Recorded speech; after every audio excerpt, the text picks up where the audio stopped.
जय हिंद मेरे दोस्त। आज इनकम टैक्स की सेकंड क्लास में आप सभी लोगों का स्वागत है। आज हम इनकम टैक्स की सेकंड क्लास शुरू कर रहे हैं। फर्स्ट क्लास आप लोगों को कैसी लगी जरूर रिव्यू दीजिएगा।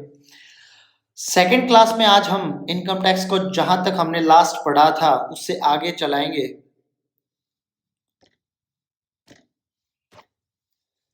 लास्ट क्लास में जो भी हमने पढ़ा था, लास्ट क्लास में मैंने आपको बताया था कि जो भी हम पढ़ेंगे वो हम नेक्स्ट क्लास में 5 से 10 मिनट लगा के सारे के सारे उसको रिवाइज करेंगे, क्या क्या था उसमें और क्या क्या नहीं था।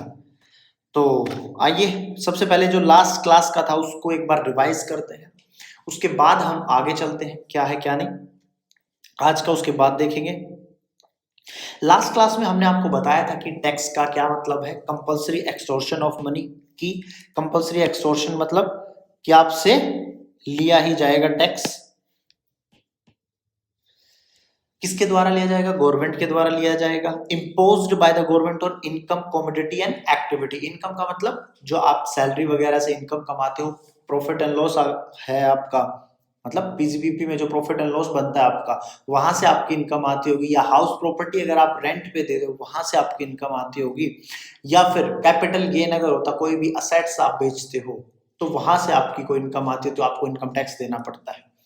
उसके बाद कमोडिटी मैंने जीएसटी बताया था। अगर आप ट्रेडिंग बिजनेस में हो या मैन्युफैक्चरिंग में हो तो आपके ऊपर जीएसटी वगैरह की एप्लीकेशंस आती है।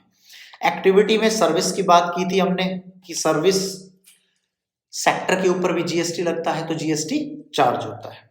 Why are taxes are levied? क्योंकि सोसाइटी के जो कॉमन एक्सपेंडिचर है, डिफेंस है, एजुकेशन है, हेल्थ है, इलेक्ट्रिसिटी है, रोड्स, डैम, इंफ्रास्ट्रक्चर वगैरह है, इन सब के खर्चे को बियर करने के लिए टैक्स लगाया जाता है। किसके पास पावर है? कॉन्स्टिट्यूशन ऑफ इंडिया ने ये पावर दी थी कि इंडियन गवर्नमेंट, भारत सरकार ही टैक्स लगा सकती है। कोई भी एक्ट बना के उसके अकॉर्डिंग ही टैक्स लगेगा।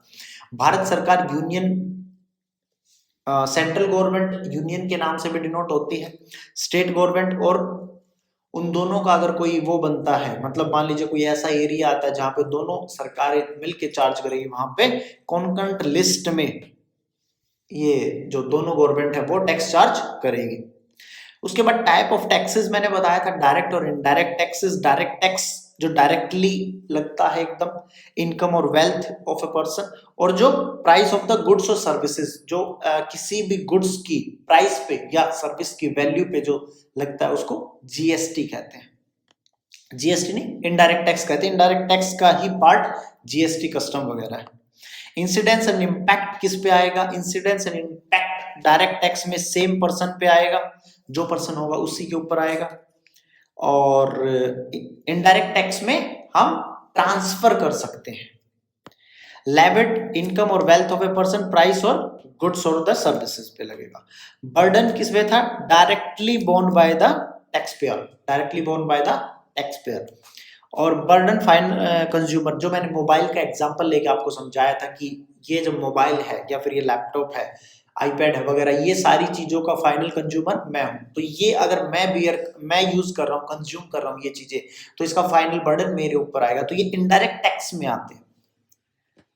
Examples, income tax direct tax में था और जीएसटी और कस्टम ड्यूटी इनडायरेक्ट टैक्स में था। Components, income tax act 1961। Income tax act 1961 मैंने बताया था कि 1961 में बना था और 1962 से ये एप्लीकेबल हो गया था होल ऑफ द इंडिया में। आज के टाइम पे ये एप्लीकेबल है। हमारे इनकम टैक्स में 298 सेक्शंस है और 14 शेड्यूल्स हैं। मैंने आपको बता दिया था कि किसी भी चीज को डिवाइड किया गया है समझने के लिए कि जी इस चीजों को इनमें सेग्रीगेट कर देते, बांट देते हैं, ताकि आप लोगों को पता रहे कौन सी चीज कहाँ लिखी गई। अगर ये सेक्शन, सब सेक्शन, क्लोज, सब क्लोज हटा दिया जाए और ऐसे ही चीजें लिख दी जाए एक किताब की तरह, तो किसी को कोई समझ ही नहीं आएगा। अगर मुझे हाउस प्रॉपर्टी पढ़नी है तो मुझे पूरा पढ़ना पड़ेगा, फिर मुझे पता चलेगा कि यहाँ पे हाउस प्रॉपर्टी लिखी गई थी इस पेज पे। जबकि इन्होंने सेक्शंस बना दिए कि अगर आपको हाउस प्रॉपर्टी पढ़ती है सेक्शन 22, 23, 24 वगैरह सेक्शन आप पढ़ सकते हैं। क्लोज, सब क्लोज का मैंने आपको बताया था। क्लोज और सब क्लोज, अगर कोई चीज इंडिपेंडेंटली है, किसी का आपस में कोई कनेक्शन नहीं है, तो वो क्लोज और सब क्लोज था। मतलब कि सेक्शन 2 सब क्लोज क्लॉज 1A की अगर मैं बात करूं,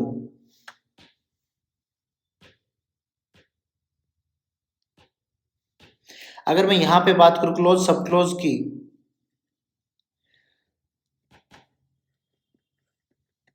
तो यहां पे मैंने बताया था कि जब भी क्लोज और सब क्लोज की बात आएगी तो ये इंडिपेंडेंटली काम करते हैं, इंडिपेंडेंटली काम करते हैं, इसका एक दूसरे के ऊपर डिपेंडेंसी नहीं है।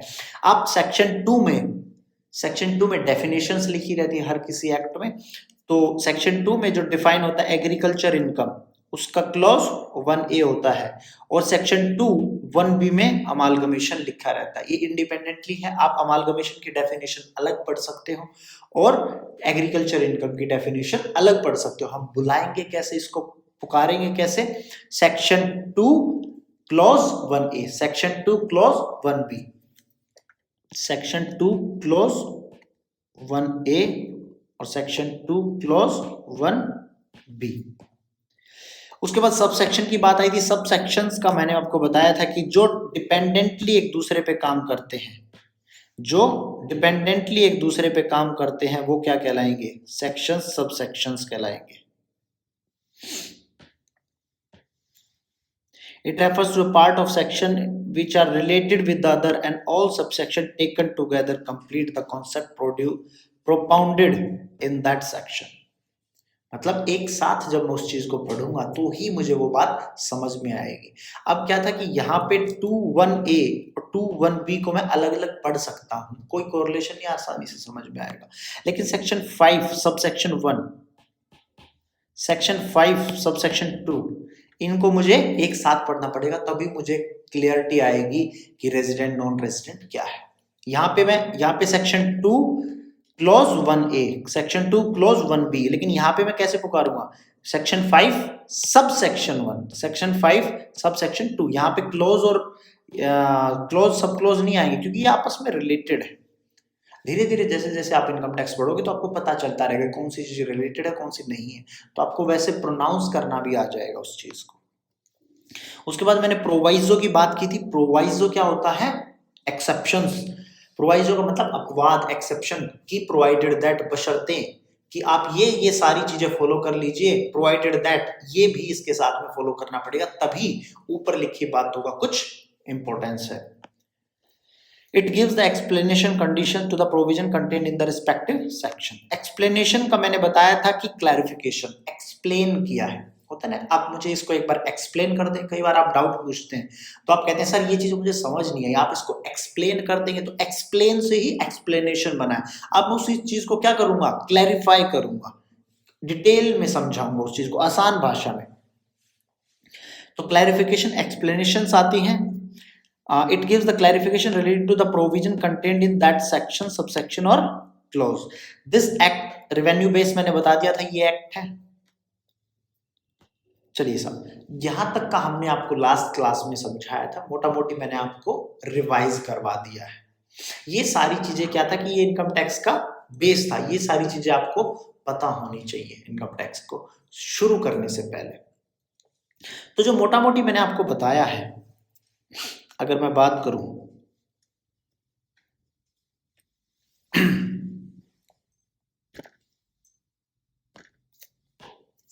अगर मैं बात करूं अभी तक जो चीजें हमने सीखी हैं अपनी इनकम टैक्स में, एक तो मैंने प्रोवाइजो बताया आपको, एक मैंने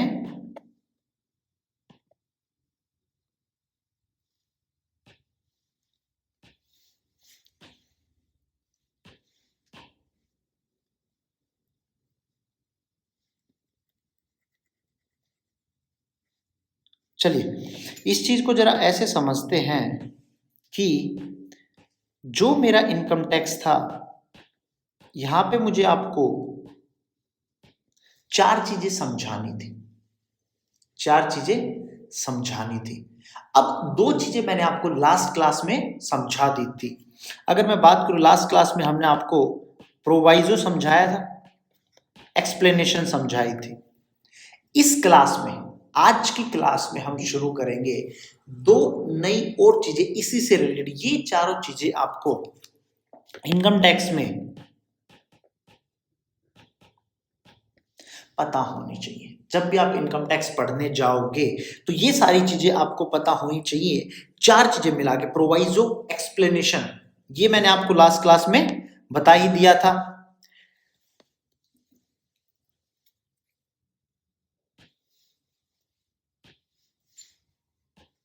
एक्सप्लेनेशन और प्रोवाइजो हमने आपको बता दिया था। तो अब अगर मैं बात करूं तो जो तीसरी चीज होगी वो होगी नोटिफिकेशन।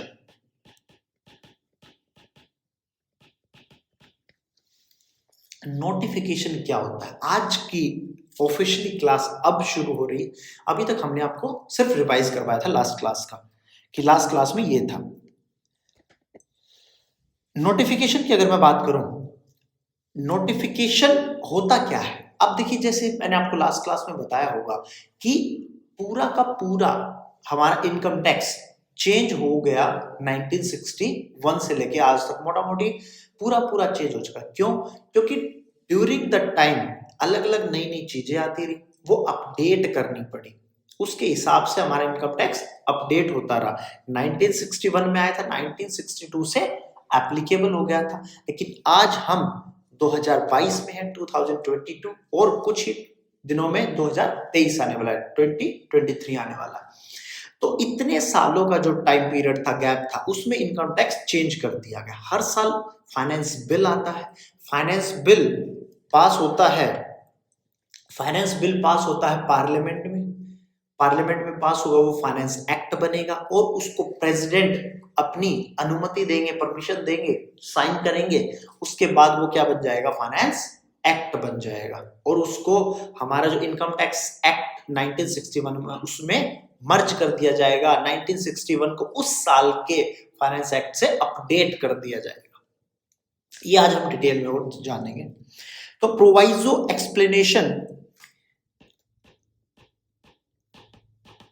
एक्सप्लेनेशन और उसके बाद नोटिफिकेशंस। अब नोटिफिकेशन क्या होता है? नोटिफिकेशन वो चीज है कि जब पूरे के पूरे साल में, ड्यूरिंग द ईयर, जब कोई चीज हमें बीच में ही अपडेट करनी होती है तो मुझे नोटिफिकेशन लेके आनी होती है। मुझे मतलब गवर्नमेंट की बात कर रहा हूं, इनकम टैक्स डिपार्टमेंट, सीबीडीटी की बात कर रहा हूं, central board of direct taxes, जो इनकम टैक्स को मैनेज करता है। इनकम टैक्स को मैनेज कौन करता है?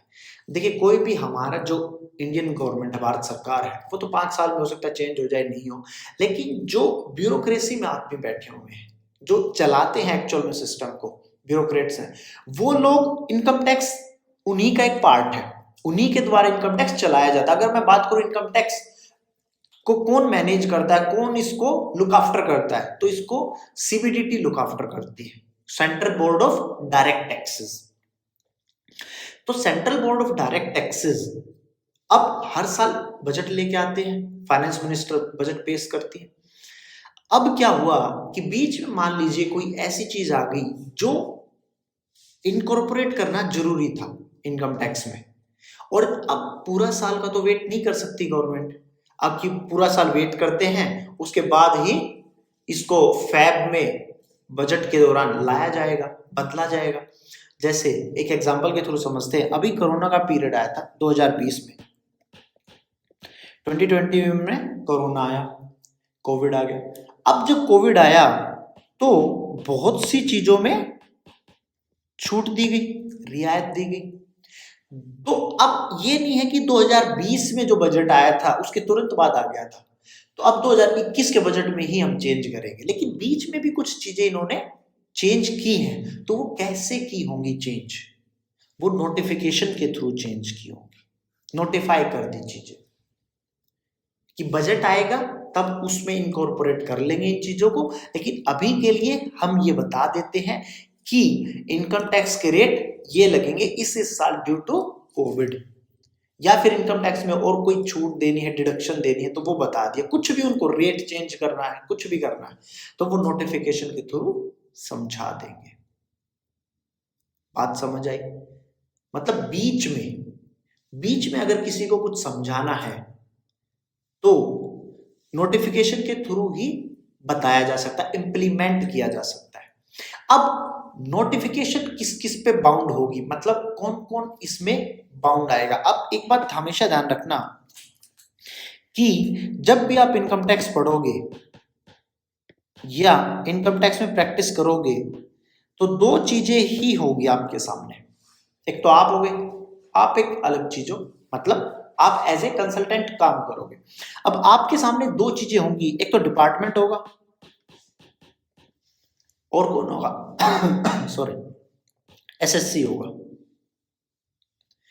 एसएससी अभी छोड़ देते हैं, ये मुझे समझाना है आपको, अभी आपको समझ नहीं आएगा, एक साथ कई चीजें हो जाएंगी, तो इसके लिए आपको समझ लेते हैं। क्लाइंट होगा आपका,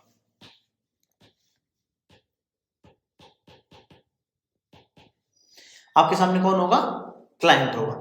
अब कोई भी क्लाइंट आपके सामने केस लेके आया कि मेरा इनकम टैक्स से ये नोटिस आ गया है, तो आप मेरा ये सॉल्व करवा दीजिए, रिजोल्व करवा दीजिए। तो आप जाओगे डिपार्टमेंट के पास, तो मतलब आपके सामने दो पार्टियां रहेंगी, क्लाइंट और डिपार्टमेंट। अब क्लाइंट और डिपार्टमेंट रहेगा तो जब भी कोई नोटिफिकेशन आएगी, जब भी कोई नोटिफिकेशन आएगी तो ये नोटिफिकेशन बाउंड होगी दोनों पे। मतलब अगर सीबीडीटी ने कोई नोटिफिकेशन निकाली तो वो नोटिफिकेशन किसको माननी पड़ेगी, इन्होंने ये चीज एक्ट में ही लिख दी, क्योंकि जब फाइनेंस एक्ट आता है तो फाइनेंस बिल आता है तो उस पे प्रेसिडेंट साइन करता है, उसके बाद ही वो फाइनेंस एक्ट बनता है और वो प्रॉपरली इंप्लीमेंटेशन में आता है। लेकिन जब नोटिफिकेशन आती है, बीच में इनको कुछ चेंज लेके आने होते हैं, तो ये बात तो कहीं नहीं लिखी है फाइनेंस एक्ट के थ्रू आई या फाइनेंस बिल के थ्रू आई है, तो उस बात को मानेगा कौन। कोई भी कल को उंगली उठा सकता है, किसी फाइनेंस एक्ट या फाइनेंस बिल में तो ये बात आई नहीं, हम इसको माने क्यों नोटिफिकेशन। तो इन्होंने एक्ट में ही ये बात लिख दी कि जब भी नोटिफिकेशन आएगी तो वो बाउंड होगी डिपार्टमेंट पे भी और क्लाइंट पे भी, मतलब दोनों को मानना पड़ेगा नोटिफिकेशन को। ठीक है जी। उसके बाद एक चीज और आई जो लास्ट है,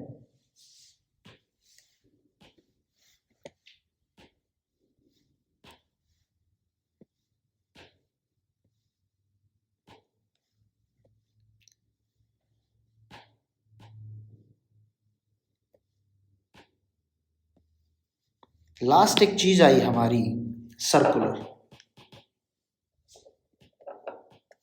सर्कुलर जब आया, अब सर्कुलर का मतलब क्या है, देखिए ये चारों की चारों चीजें आपको पता होनी चाहिए, क्योंकि आगे आने वाली क्लासेस में ना हम बार बार डिस्कस करेंगे। प्रोवाइजो है, ये एक्सप्लेनेशन है, ये नोटिफिकेशन आई थी, ये सर्कुलर आया था, तो इन चीजों में ना डिफरेंस जानना बहुत जरूरी है आपके लिए।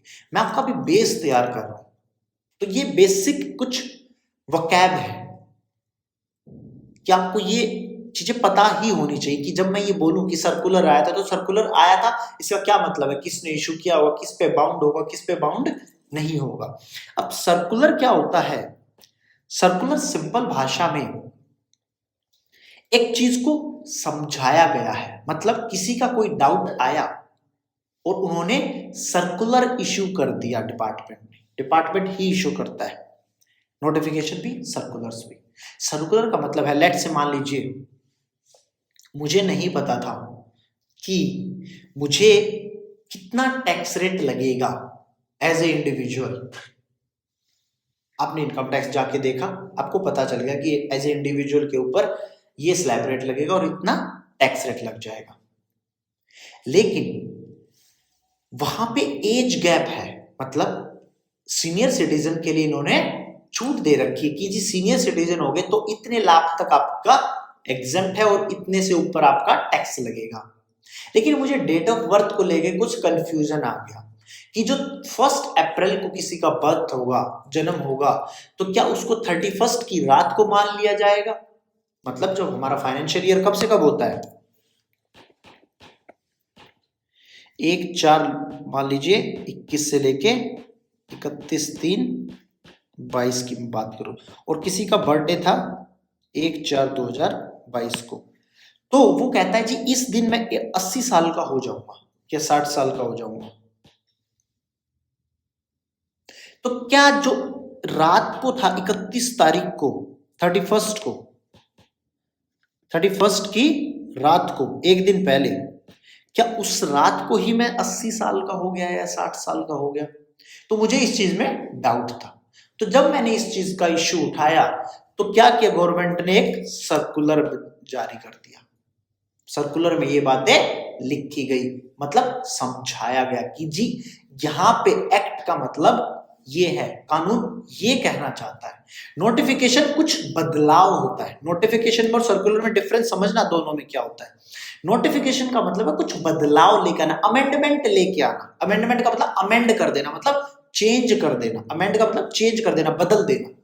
तो नोटिफिकेशन अमेंडमेंट्स होती है, सर्कुलर्स कोई डाउट क्लियर किया किसी का, सर्कुलर लेके आ गए कि जी ये चीज ऐसे है। कानून में जब इनकम टैक्स एक्ट में कोई बात लिखी गई तो उसका ये मतलब है बेसिकली। चलिए जी, इसको आप टेक्स्ट के थ्रू समझते हैं कि टेक्स्ट में इस बात को कैसे लिखा गया है। नोटिफिकेशन की अगर मैं बात करूं, नोटिफिकेशंस आर सबऑर्डिनेट, मतलब किसी के अधीन है, सबऑर्डिनेट है। Legislation issued by the central government, CG का मतलब सेंट्रल गवर्नमेंट, लेजिस्लेशन मतलब कोई भी law. To give effect to the, effect किसको देना, provision of the act. Provision क्या होते हैं, प्रोविजन, प्रोविजन का मतलब है जो भी सेक्शन है उसमें जो बात लिखी गई है उसको बोलते हैं प्रोविजन। अभी एक एग्जांपल लेते हैं, लास्ट क्लास में हमने आपके साथ डिस्कस किया था, क्या डिस्कस किया था कि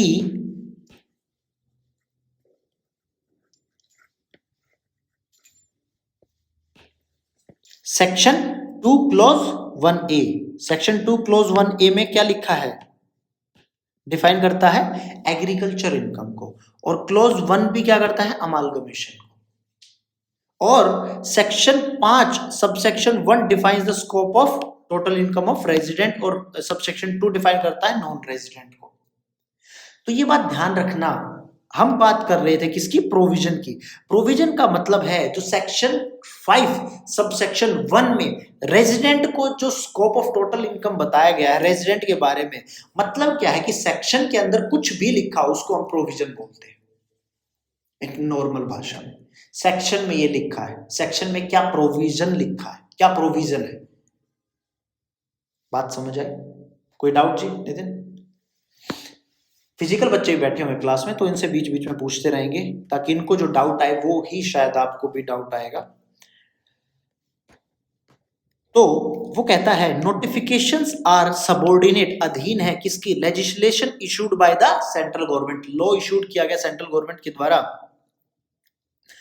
to give effect, effect, to give effect, कोई चीज इफेक्ट देने के लिए, किसी चीज में इफेक्ट देने के लिए, किसमें, प्रोविजंस ऑफ द एक्ट, जो कानून है उसमें जो प्रोविजंस लिखे गए, मतलब जो बातें लिखी गई हैं।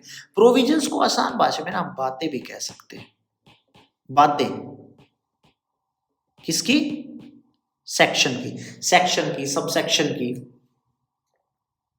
क्लॉज सब क्लॉज की, प्रोविजन की जो बातें लिखी गई, बातें सेक्शन की या एक्ट की, एक्ट कह लो। एक बहुत आसान उसमें समझाया मैंने आपको कि notifications are subordinate legislation issued by the central government to give effect, mark कीजिएगा इन शब्दों को, to give effect to the provision of the act. CBDT, CBDT का मतलब क्या है, central board of direct taxes, और CBDT is also empowered to make and amend rules by issuing notification। क्या बोला था मैंने, अमेंडमेंट, यही बोला था कि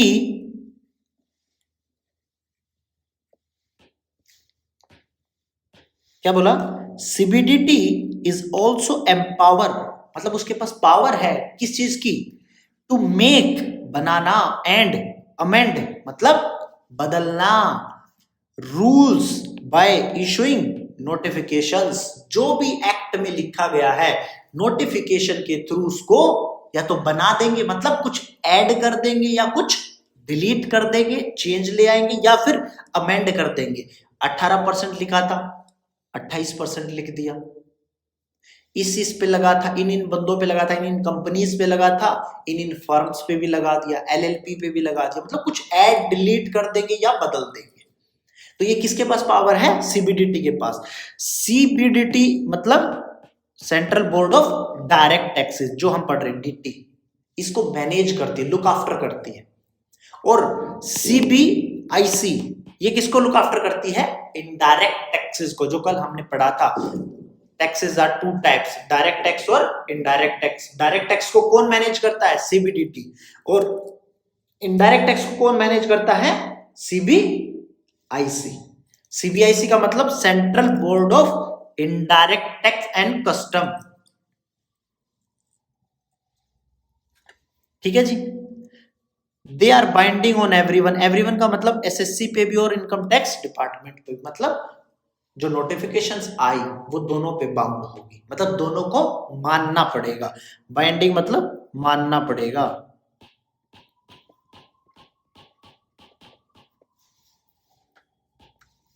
अप्लाई होगी। सर्कुलर्स क्या है? Circular are issued by CBDT. ये भी कौन इशू करता है? सीबीडीटी। क्यों? क्योंकि सीबीडीटी क्या है? इसका बाप है इनकम टैक्स एक्ट का, मतलब उसको मैनेज करता है, उसको सही से संभाल के रखता है। Circulars are issued by CBDT to deal with certain specific problems. Deal किससे कर रहा है? कुछ प्रॉब्लम्स आ गई हैं, मुझे नहीं पता था कि मैं 1/4 को मेरा बर्थडे है तो मैं 60 साल का माना जाऊंगा या कम माना जाऊंगा, उसके हिसाब से मेरा स्लैब रेट चेंज हो जाएगा। तो through certain specific problem and to clarify the doubts, मेरे डाउट उसने क्लैरिफाई किए regarding the scope and meaning of provision of the law, कि प्रोविजन क्या लिखा गया लॉ में, किस हिसाब से ये बात कहना चाहता है। एक्ट जब भी बनाया जाता है तो वो स्पेसिफिक कभी नहीं बनाया जाता, एक्ट बनाया जाता है सभी के लिए इन जनरल। किसी एक पे ये रिलायंस के लिए स्पेसिफिक एक्ट नहीं बनाए सकते।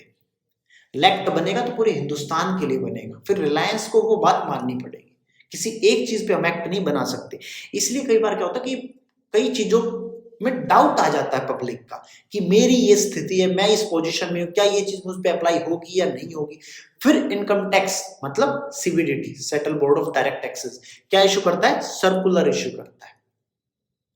ठीक है। और उसको रेट घटाना है, बढ़ाना है, कोविड आ गया, कुछ डिडक्शन देनी है, तो क्या लेके आएगा? नोटिफिकेशंस लेके आएगा। These circular are binding on the department but not on the SSC. Assessee की डेफिनेशन हम पढ़ेंगे। एसएससी का मतलब जो आपका क्लाइंट है, जो आपके पास आया। अभी के लिए बस ये समझ लो। किस पे बाउंड होगा? सिर्फ डिपार्टमेंट पे। क्यों? क्यों डिपार्टमेंट पे बाउंड होगा? क्योंकि डिपार्टमेंट ने ये चीज खुद के डिपार्टमेंट के लिए क्लैरिफाई की, मतलब इनकम टैक्स के जो नीचे इनकम टैक्स ऑफिसर है, कमिश्नर है, इनके लिए ये बात बताई है। एसएससी के ऊपर बाउंड कभी भी सर्कुलर बाउंड नहीं होता है। नोटिफिकेशन दोनों पे बाउंड। क्यों? क्योंकि वो एक्ट ही चेंज हो गया। सर्कुलर ने एक्ट चेंज नहीं किया है, सर्कुलर ने एक्ट चेंज नहीं किया है, नोटिफिकेशन ने एक्ट चेंज कर दिया, एक्ट में बदलाव हो जाएगा। सर्कुलर ने तो उन्होंने ये बताया कि कानून में ये बात लिखी, ये इस तरह से इंटरप्रेट है, मतलब ये कहना चाहता है। अगर आपको डाउट है तो आप केस कीजिए। इसलिए कभी भी एसएससी पे बाउंड नहीं होती। डिपार्टमेंट खुद के लिए वो चीज बाउंड कर सकता है, मतलब अपनों ही बंदों के लिए। इनकम टैक्स डिपार्टमेंट के लिए बाउंड कर सकता है कि जी हम ये कहना चाहते हैं सीबीडीटी, इसका मतलब ये है और हमारे बंदों को ये बात माननी पड़ेगी, मतलब इनकम टैक्स डिपार्टमेंट को ये बात माननी पड़ेगी। एसएससी को नहीं माननी तो चैलेंज कर दो, अगर उस बात का कुछ और मतलब था तो हाई कोर्ट और सुप्रीम कोर्ट बताएंगे फिर। However, SSC can take advantage of the beneficial circular। जो एसएससी को, क्लाइंट को बेनिफिशियल हो, वो सर्कुलर वो अप्लाई कर सकता है, मना भी नहीं है। अगर आपके फायदेमंद के लिए है, वो कहते हैं ना कि दोनों हाथों में लड्डू है इसमें। तो अगर आपको मानना है, मतलब आपके बेनिफिट के लिए, तो आप मान लीजिए। अगर आपके अगेंस्ट में तो मत मानिए। आपको तो बाउंड नहीं करता, आप उस चीज को चैलेंज कर दीजिए, फिर देखते हैं डिपार्टमेंट में बहस होगी। तो ये चीजें हमने आपको 4 चीजें समझा दी हैं कि proviso, explanation, notification, circular. Hope so चारों चीजों में डिफरेंस पता होगा। प्रोवाइजो का मतलब एक्सेप्शन था, किसी भी सेक्शन में कोई चीज लिखी गई है उसी में कुछ एक्सेप्शन डाल देते हैं। एक्सप्लेनेशन मतलब क्लैरिफिकेशन, किसी चीज को बस समझा दिया। नोटिफिकेशन का मतलब अमेंडमेंट्स चेंज ले आए। Make an amend rule. Circular का मतलब डाउट क्लियर कर दिया कि हमें ये डाउट था, इसको हमने क्लियर कर दिया।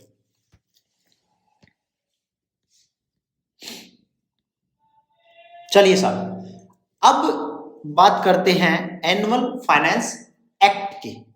एनुअल फाइनेंस एक्ट क्या है मैंने आपको बता दिया। हर साल फाइनेंस बिल आता है, उसको पार्लियामेंट के दोनों हाउसेज से अप्रूव करवाया जाता है, फिर प्रेसिडेंट उसको अप्रूव करता है और फिर वो फाइनेंस एक्ट बनता है और इनकम टैक्स एक्ट में विलय हो जाता है, मर्ज हो जाता है, अपडेट हो जाता है। यही बात इसमें लिखी गई है। Annual finance act every year finance minister introduce the finance bill. शुरुआत में जब वो आता है उसको फाइनेंस बिल बोलते। कब आता है? हाँ जी, कब आता है? फरवरी में आता है। 1 फरवरी को अभी आएगा, 1 फरवरी 2023 को फाइनेंस बिल आएगा पार्लियामेंट में। बजट सेशन जो होता है, पार्ट ए उसका, किसका? फाइनेंस बिल का, contain the propose policy of the government in fiscal area, financial area में जो उसकी प्रोपोज पॉलिसी है। और पार्ट बी में क्या बताएगा? डिटेल टैक्स प्रोपोजल्स की हम ये अमेंडमेंट लेकर आना चाहते हैं। फिर उसमें बहस होगी सांसद की आपस में कि जी इसके ये फायदे होंगे, अपोजिशन बताएगी इसके ये नुकसान होंगे, कुछ उसमें से चेंजेज होंगे, कुछ रख लिए जाएंगे, कुछ डिलीट कर दिए जाएंगे। उसके बाद when finance bill is passed by the both house of parliament, मतलब जब दोनों हाउसों की रजामंदी हो जाएगी, जहां दोनों उससे पास कर दिया जाएगा, and get the assent, assent मतलब अप्रूवल, सहमति, साइन कर दिया जाएगा ऑफ द प्रेसिडेंट, भारत सरकार का जो प्रेसिडेंट है, president of India Draupadi Murmu जो इस टाइम पे हैं, वो साइन करेंगी। It become the finance act which is incorporate, मतलब इनकॉर्पोरेट का मतलब उसमें समा देना, of the income tax act, incorporate कर लिया जाएगा, उसमें विलय कर दिया जाएगा, उसमें समा दिया जाएगा उस चीज को, और दोनों मिलके फिर इनकम टैक्स एक्ट बन जाएंगे। Amendments are made every year to the act and other laws of the finance act. Amendment मतलब changes, amend को बदलाव आएंगे हर साल। ये कुछ खास नहीं है। फर्स्ट शेड्यूल के बारे में बताया गया है कि स्पेसिफाई रेट करता है टीडीएस के बारे में। ये जब आप आगे के लेक्चर्स अटेंड करेंगे तो ये चीज आपको ऑटोमेटिकली क्लियर हो जाएगी, इसलिए मैं आपको पढ़ा नहीं रहा हूं। अब बात आई इनकम टैक्स रूल्स की। इनकम टैक्स रूल्स की, अब इनकम टैक्स रूल्स का और सेक्शंस का कुछ ऐसा है कि एक शेर के द्वारा मैं आपको समझाता हूं ये बात कि आज रखे हैं कदम उसने मेरी चौखट पर, आज रखे हैं कदम उसने मेरी चौखट पर, आज दहलीज मेरी छत के बराबर हुई। मतलब जो दहलीज, जो एंट्रेंस होती है, नीचे का हिस्सा गेट का, वो मेरी छत के बराबर हुई। इसका मतलब कि कोई चीज किसी की पूरक हुई कहीं पे जाके। इनकम टैक्स एक्ट बनाया, फिर रूल्स बनाने की क्या जरूरत आई? रूल्स बनाने की क्या जरूरत आई? अभी तक तो सर इनकम टैक्स से इतना था, अब रूल्स भी आ गए, मतलब कुछ एक्स्ट्रा चीज है। एक्स्ट्रा चीज कैसे सर? अब सेक्शंस में बहुत सी बातें लिखी गई। हमारा जैसे मैंने आपको बताया था कि इनकम टैक्स एक्ट में सेक्शंस होते हैं, तो जब इनकम टैक्स एक्ट 1961 लेके आया गया,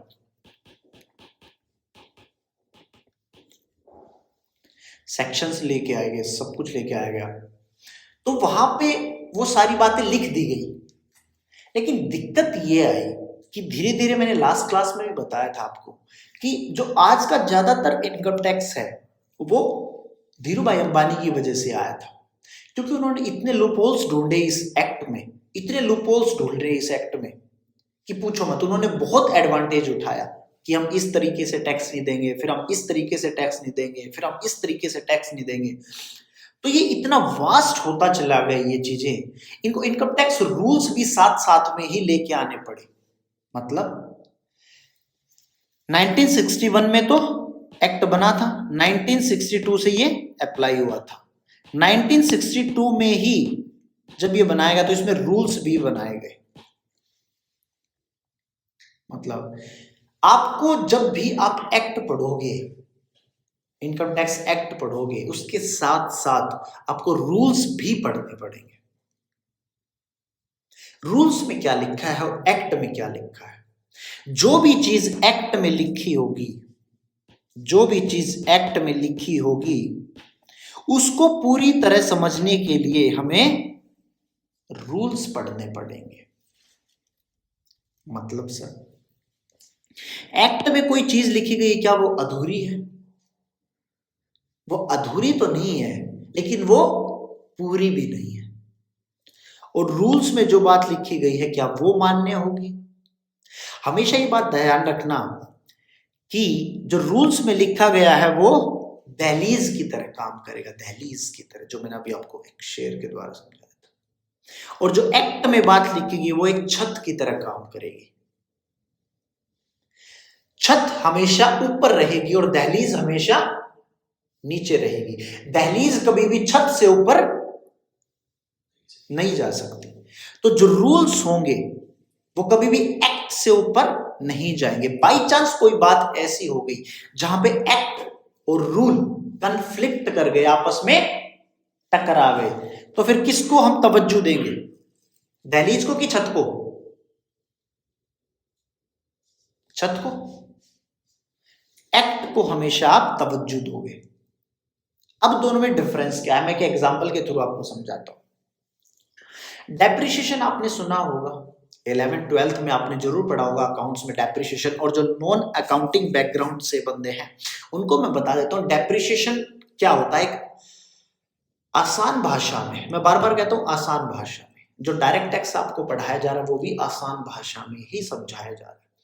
डेप्रिसिएशन का मतलब है वियर एंड टियर, मतलब यूज कर लिया और फाड़ दिया और घिसा दिया कुछ चीजें। अब जब मैं ये फोन लेके आया था शुरुआत में, तो उस टाइम के बाद क्या ये फोन जैसा शुरुआत में आया था आज भी वैसा ही है, या इसका कुछ हिस्सा है ये यूज में आया है? कुछ तो यूज में आया है, इसके स्पेयर पार्ट्स वगैरह, इसमें कुछ धूल मिट्टी भी गई होगी अंदर, इसको हमने यूज भी किया होगा, स्क्रीन में भी कुछ दिक्कत आई होगी, बटन्स भी यूज हुए होंगे, तो घिस गया। तो इसी को बोलते हैं डेप्रिसिएशन। मतलब जब मैं नया इसको शोरूम से लेता हूं, लेट्स से इसकी कीमत 25,000 रुपए है, और 1 साल बाद इसकी 25,000 नहीं रही क्योंकि मैंने इसको कुछ यूज कर लिया, कुछ इसकी वैल्यू डाउन हो गई। तो इसको जब मैंने यूज कर लिया तो ये डेप्रिशिएट हो गया। अब किस हिसाब से हम लगाएं कि ये चीज इतनी डेप्रिशिएट हुई होगी, कितना घटा होगा, किस हिसाब से? कोई तो कुछ भी बोल सकता है। अब आप कह दोगे सर इसको मुझे 10,000 रुपए में दे दो, ऐसा थोड़ी है। तो इनकम टैक्स एक्ट ने बताया कि, एक्ट ने क्या बताया कि कोई भी जो आपकी असेट्स होगी, कोई भी मैन्युफैक्चरिंग होगी, आपके बहुत बड़े बड़े प्लांट्स होते हैं, सीमेंट के बहुत बड़े प्लांट हैं, मैन्युफैक्चरिंग कार बनाने के बहुत बड़े बड़े प्लांट हैं, उनमें मशीनरीज यूज होती है बड़ी बड़ी, तो उनके ऊपर क्या लगेगा? डेप्रिसिएशन लगेगा। उनके ऊपर क्या लगेगा? डेप्रिसिएशन लगेगा। जब एक्ट ने कहा कि उसके ऊपर एक काम करो, आप डेप्रिसिएशन लगा दो, डेप्रिसिएशन लगा दो, ठीक है, वो कह रहे जी लगा देंगे, लेकिन एक्ट में ये बात नहीं लिखी उन्होंने कि किस रेट पे आप लगाओगे। और ये बात कहां लिखी उन्होंने? रूल्स में ये बात लिखी।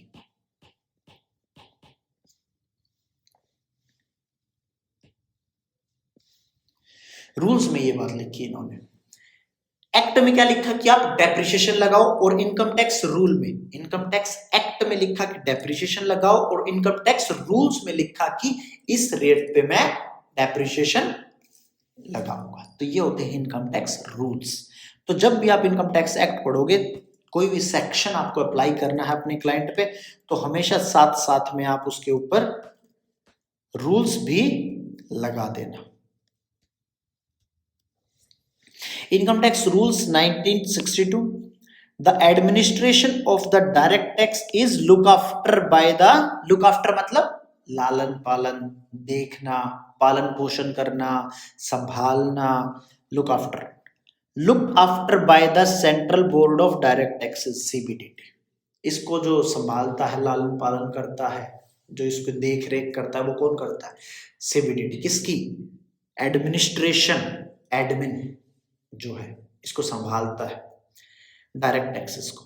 CBDT is empowered to make rules of proper administration of the act. जब आपके घर में आपके फादर होते हैं जो आपको लुक आफ्टर करते हैं, आपकी देखभाल करते हैं, तो वो कुछ रूल्स बना देते हैं कि 8 बजे के बाद घर से नहीं बाहर निकलना रात को, या इन लड़कों के साथ या इन लड़कियों के साथ आपको बाहर नहीं जाना, घूमने नहीं जाना। उन्होंने कुछ रूल्स बना दिए। तो सेम वैसे ही इनकम टैक्स एक्ट को संभालने के लिए कि कहीं इसका कुछ गलत यूज ना हो जाए, इसको सीबीडीटी लुक आफ्टर करती है। तो CBDT is empowered to make rule. घर में आपके फादर मदर बड़े भाई आपके रूल्स बनाते हैं, और इनकम टैक्स एक्ट में सीबीडीटी बड़ा भाई फादर गार्जियन के रूप में काम करता है।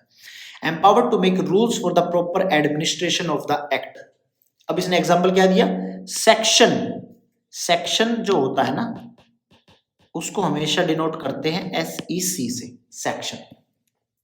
Section 32 state that depreciation will be allowed as deduction.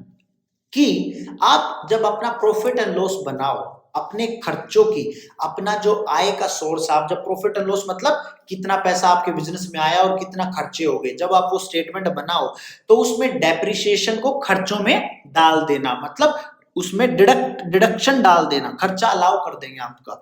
But rate of depreciation are given by rule 5। Section subsection income tax act में कहा कि डेप्रिसिएशन आपको अलाउ हो जाएगा एज ए एक्सपेंस, और रूल्स और sub rules income tax rules में बताया उन्होंने कि इतने रेट के ऊपर आप लगा सकते हो। तो मैंने क्या कहा था, क्या इनकम टैक्स अधूरा है? अधूरा तो है नहीं पर पूरा भी नहीं है। मतलब कुछ बात कह भी दी लेकिन वो पूरी बात नहीं कही उन्होंने। रेट आपको रूल्स से लेना पड़ेगा। रूल्स ऑल्सो हैव सब रूल्स, प्रोवाइजो, एक्सप्लेनेशन, जो अभी तक हमने सेक्शन के लिए पढ़ा। सेक्शन में क्या होता है, सेक्शन सबसेक्शन, सेक्शंस के लिए एक्सप्लेनेशंस आती, सेक्शन के लिए प्रोवाइजो भी होती। तो सेम सब कुछ रूल्स के लिए। ठीक है जी। तो अभी हमने आपके साथ नोटिफिकेशन डिस्कस कर लिया, एनुअल फाइनेंस एक्ट डिस्कस कर लिया। अब केस लॉ की बारी आई। लास्ट, मुझे पता है थ्योरी चल रही है, हो सकता है आप लोग बोर भी हो रहे हो, क्योंकि ये चीजें ना क्लियर करना बहुत जरूरी है, तब ही मैं अपना इनकम टैक्स अच्छे से शुरू कर सकता हूँ। आपका बेस बनाना जरूरी था। आज की क्लास में आपका बेस पूरा तैयार होगा। जो नेक्स्ट क्लास होगी आपकी, वो एकदम अच्छे तरीके से इनकम टैक्स के रूल्स, सेक्शंस, सबसेक्शंस, जो जो हमने अभी तक पढ़ी है राम कहानी, वो सारी एप्लीकेबल भी करके दिखाएंगे आपको इनकम टैक्स एक्ट में। अब जो बात आई केस लॉज की बात आई। केस लॉज का क्या मतलब है? देखिए, जैसे आप अपने आसपास देखते होंगे, कोई भी किसी का झगड़ा हो जाता है, किसी की लड़ाई झगड़ा हो जाता है, किसी का लड़ाई झगड़ा हो जाता है, तो वो क्या करता है, पुलिस स्टेशन जाता है, पुलिस उसको अदालत ले जाती है और वहां पे फिर उस पर सुनवाई होती है। तो सेम ऐसा ही हमारा इनकम टैक्स एक्ट में भी है। क्लाइंट का मतलब जो आपका एसएससी है, क्लाइंट है आपका, उसका और डिपार्टमेंट का झगड़ा हो गया, लेकिन वो झगड़ा वो लड़ाई लात घूसों वाला झगड़ा नहीं है, मारपीट वाला झगड़ा नहीं है। वो किसका है? सिर्फ बातों का झगड़ा है। बातों का झगड़ा क्या है? एसएससी कहता है, क्लाइंट कहता है कि ये प्रोविजन ऐसे अप्लाई होगा, मैं तो इसको इस हिसाब से मानूंगा। डिपार्टमेंट कहता है कि हम तो इसको ऐसे मानेंगे, क्योंकि मैंने आपको बताया जब जब आप आगे चल के इनकम टैक्स एक्ट पढ़ोगे तो आप खुद पाओगे कई जगह कंफ्लिक्ट हो जाता है। इनकम टैक्स क्लियर नहीं कहेगा कि ये चीज ऐसे है, या फिर एक ही बात के दो मायने निकल जाएंगे। क्लाइंट को अपने फेवर के हिसाब से उसको मोल्ड करेगा, डिपार्टमेंट अपने फेवर के हिसाब से मोल्ड करेगा। अब उसको सुलझाए कौन? अब सीबीडीटी के पास जाओ। सीबीडीटी क्या करता है? सीबीडीटी कहेगा यार हम तो लुक आफ्टर करते, मैनेज करते हैं, हम इस चीज को थोड़ी देखेंगे बार बार, इतने झगड़ों को कैसे बनाएंगे। पूरा साल हमारा लग जाता है किस चीज में? फाइनेंस बिल बनाने में, देखने में, प्रिडिक्शन करने में, आगे आने वाली स्थिति क्या है, किस हिसाब से रेट लगाए जाए, उनका तो इसी चीज में पूरा साल निकल जाता है। वो कहेंगे हम नहीं देख सकते। तो डिपार्टमेंट ने क्या कहा, ठीक है जी हम अपने अंदर बना लेते हैं। सीबीडीटी खुद ही ये कहती है कि चलो एक बार एक काम करते हैं, हम इसका सॉल्यूशन निकाल देते हैं और इनकम टैक्स डिपार्टमेंट में ही इसकी एक अपर बेंच बना देते हैं। अपर बेंच बना दी, अपील जिसको बोलते हैं, अपील, उसको क्या बोलते हैं, अपील। अपील मतलब जिस भी ऑफिसर के साथ आपका डिस्प्यूट है, मतलब क्या होता है इनकम टैक्स में वार्ड्स बने हुए हैं, मतलब ऐसा तो है नहीं कि पूरे हिंदुस्तान को एक उसमें बांटा जाएगा, तो इसमें वार्ड्स बना रखे हैं। जिस भी वार्ड में आपका पैन कार्ड नंबर फॉलो करता है, जिस भी इनकम टैक्स ऑफिसर के साथ आपकी डीलिंग है, उससे ऊपर इन्होंने एक और अथॉरिटी बनाई, उसका नाम रखा अपील, कि जी ये बंदा आपका सुन लेगा, ठीक है सुन लेगा जी। अब जब उनके पास गए तो कई जगह उन्होंने डिपार्टमेंट का ही फेवर लिया, क्योंकि वो सेम बिल्डिंग में होते, कई बार वो उस 7वें फ्लोर पे होता है और जिसके साथ आपकी डीलिंग है मान लीजिए वो दूसरे फ्लोर पे होता है, उनका तो डेली काम मिलना जुलना है। तो फिर आप एसएससी को, क्लाइंट को दिक्कत हुई कि जी आपका बंदा खुद ही आप अपनी यहां से डील करवा रहे हो, इसकी बात हम क्यों मानिए, तो आपका ही बंदा है। इन्होंने कहा चलो कोई बात नहीं, हम एक अलग डिपार्टमेंट बना देते इसके लिए, ITAT, income tax appellate tribunal. ये एक छोटी कह सकते हैं अदालत होती है, छोटे लेवल की, लेकिन ये सिर्फ इनकम टैक्स के लिए, नाम है क्या ना, ITAT, income tax appellate tribunal. यहां पे वो होने लगे, यहां पे भी एसएससी सेटिस्फाई नहीं हुआ, कहता है जी मैं सेटिस्फाई हूं नहीं, ये भी आप लोगों ने बनवा रखी है, सीबीडीटी के द्वारा ही अपॉइंटमेंट है या गवर्नमेंट जो भी इसको अपॉइंट करते हैं, यहां पे भी बंदा कहता नहीं जी मैं तो सेटिस्फाई नहीं हूं, यहां पे भी आपका इन्फ्लुएंस ज्यादा है। तो फिर सीबीडीटी कहती है हमारे हाथ में नहीं है, कोई दिक्कत नहीं है, आप एक काम कीजिए हाई कोर्ट चले जाइए। अब बारी आई हाई कोर्ट की, अपील, आईटीएटी, उसके बाद हाई कोर्ट। हाई कोर्ट में बात पहुंची, हाई कोर्ट में सिर्फ लड़ाई झगड़े के मुद्दे नहीं सुलझाए जाते, हाई कोर्ट में ऐसे मुद्दे भी सुलझाए जाते हैं, उनकी एक अलग हाई कोर्ट होती है, मतलब हाई कोर्ट वही होती है, अलग उनकी उसी में एक अलग डिपार्टमेंट बना रखा है कि जी ये इनकम टैक्स का है, ये जीएसटी के, यहाँ पे इसके ये मुद्दे लड़े जाएंगे, ये बातें होंगी। वो भी प्रोफेशनल्स होते हैं, जो जज वगैरह होते हैं, उनको भी लॉ की पूरी नॉलेज होती है, क्योंकि हाई कोर्ट, सुप्रीम कोर्ट ही लॉ को अच्छी तरह डिफाइन कर पाता है कि लॉ ये कहना चाहता है, क्योंकि लास्ट में एट द एंड है तो कानून ही ना, कानून कोई समझेगा, जज ही बता सकते हैं कि किसी बंदे ने जब ये इनकम टैक्स एक्ट बनाया, ये बात लिखी, तो वो ये सोच सकता है, उसके कहने की ये मंशा है, या इस एक्ट को मैं देखता हूं तो ये एप्लीकेबिलिटी होगी इसकी। अब हाई कोर्ट पहुंचे, हाई कोर्ट पे भी अगर आप सेटिस्फाई नहीं हो तो आप सुप्रीम कोर्ट तो जा ही सकते हो, और supreme court is the last body, जो सुप्रीम कोर्ट ने कह दिया वो कानून बन गया, एक्ट बन गया, सुप्रीम कोर्ट से ऊपर कोई नहीं, सुप्रीम कोर्ट सबका माय बाप है। तो केस लो जुडिशियल डिसीजन आए, it is not possible for the parliament to provide for all possible issues, issue मतलब किसी को दिक्कत हो रही है, that may arise in the implementation of any act, implement मतलब लागू करना,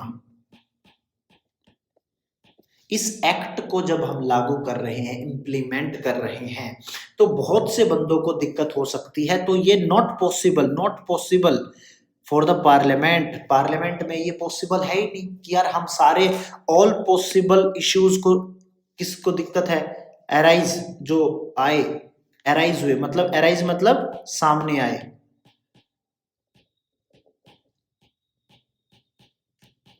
अराइज आए, जब हमने उसको इंप्लीमेंट किया, एक्ट को इंप्लीमेंट किया, तो जो सामने दिक्कतें आई पार्लियामेंट के लिए पॉसिबल नहीं है। वो कहता है फिर hence the judiciary will hear the disputes between the assessee, assessee का मतलब आपका client, and the income tax department and give it decision.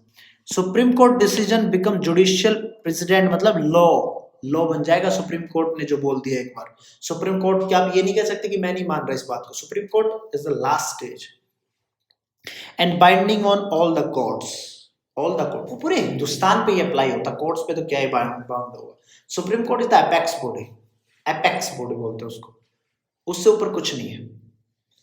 Appellate tribunal, ये मैंने बताया ITAT, income tax authorities and owners. Income tax authorities मतलब income tax department, ITO income tax officer, inspector, appeal, ये जो appeal थी, ITAT tribunal, appellate tribunal, income tax appellate tribunal, high court, सारे कोर्टों पे, सब पे बाउंड होगा।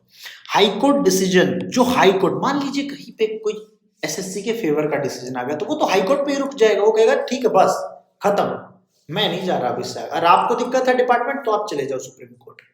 तो जो हाई कोर्ट के डिसीजन होंगे वो बाइंड होंगे on the SSC and income tax, वो तो बाउंड तो वो भी उस पे ही होंगे, under its jurisdiction unless it is overruled by higher authority, मतलब सुप्रीम कोर्ट। जब तक सुप्रीम कोर्ट उसको ओवरराइड नहीं करता, मतलब कोई केस हुआ हाई कोर्ट में, मैं जीत गया, मान लीजिए मैं SSC था, डिपार्टमेंट के अगेंस्ट केस जीत गया, अब मुझे तो जाना ही नहीं, मैं तो कहूंगा ही नहीं, मैं तो जाऊंगा ही नहीं। अब अगर डिपार्टमेंट चला गया सुप्रीम कोर्ट, कोई भी जा सकता है, डिपार्टमेंट भी जा सकता है, इनकम टैक्स डिपार्टमेंट। तो जब income tax department supreme court चला गया, तो अगर सुप्रीम कोर्ट ने ओवररूल कर दिया हाई कोर्ट के डिसीजन को, जो मैं जीता था, और उस सुप्रीम कोर्ट ने जिता दिया इनकम टैक्स डिपार्टमेंट को, तो फिर सुप्रीम कोर्ट का मान्य होगा last. Decision of A high court can not bound the other high court, case law deal with the final level. चलो क्या कहना चाहता है लास्ट लाइन से? लास्ट लाइन से कहना चाहता है कि decision of the high court can not bind other high court, bound other high court, मतलब इंडिया में जितने भी स्टेट्स हैं, जितने भी हाई कोर्ट्स हैं, हर स्टेट का अपना हाई कोर्ट, हरियाणा चंडीगढ़ का एक हाई कोर्ट, तो दिल्ली का high court, Haryana Punjab, sorry Punjab और हरियाणा का एक हाई कोर्ट चंडीगढ़ में, तो जो दिल्ली का हाई कोर्ट है, जो उसका डिसीजन आएगा वो पंजाब हरियाणा के हाई कोर्ट के डिसीजन को ओवररूल नहीं कर सकता, या फिर जो दिल्ली हाई कोर्ट का डिसीजन है वो यूपी हाई कोर्ट के डिसीजन को ओवररूल नहीं कर सकता। सिर्फ सुप्रीम कोर्ट के पास पावर है कि वो सारे हाई कोर्ट के डिसीजन को खारिज कर सकती है। एक हाई कोर्ट दूसरे हाई कोर्ट के डिसीजन को कभी भी ओवररूल नहीं कर सकता या खारिज नहीं कर सकता। अगर कोई दिल्ली का हाई कोर्ट का डिसीजन है तो वो इसलिए वो सिर्फ दिल्ली में ही अप्लाई होगा, बिहार हाई कोर्ट वाले उसको नहीं मानेंगे, लेकिन सुप्रीम कोर्ट का होगा तो फिर तो वो सबको मानना पड़ेगा। कहने का मतलब है अगर कर्नाटका हाई कोर्ट का कोई डिसीजन आया तो वो केरला हाई कोर्ट नहीं मानेगा, वो कहेगा आपके जुरिडिक्शन में अप्लाई है, आप करवा लीजिए। लेकिन सुप्रीम कोर्ट का अगर डिसीजन आया तो उस केरला को भी मानना पड़ेगा, कर्नाटका को मानना पड़ेगा, बिहार को भी मानना पड़ेगा, पंजाब हरियाणा को भी मानना पड़ेगा, पूरे देश को मानना पड़ेगा, क्योंकि सुप्रीम कोर्ट का डिसीजन इटसेल्फ कानून है, कानून बन जाता है फिर वो जो सुप्रीम कोर्ट बोल देता है। ठीक है जी, केस लॉ हमने आपको बता दिया है।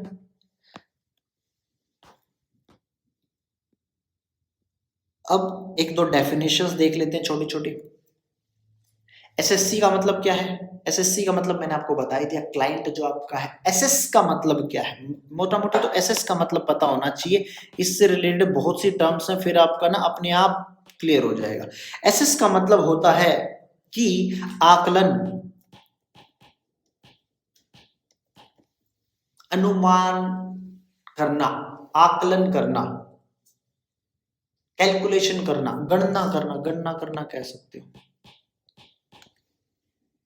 एसेस करना, किसी चीज को असेस करना, एसेस आकलन करना।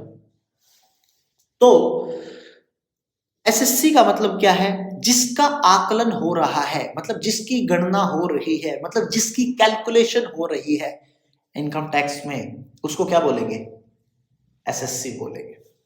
Any person by whom any tax or any other sum of money, any sum of other money का मतलब पेनल्टी, इंटरेस्ट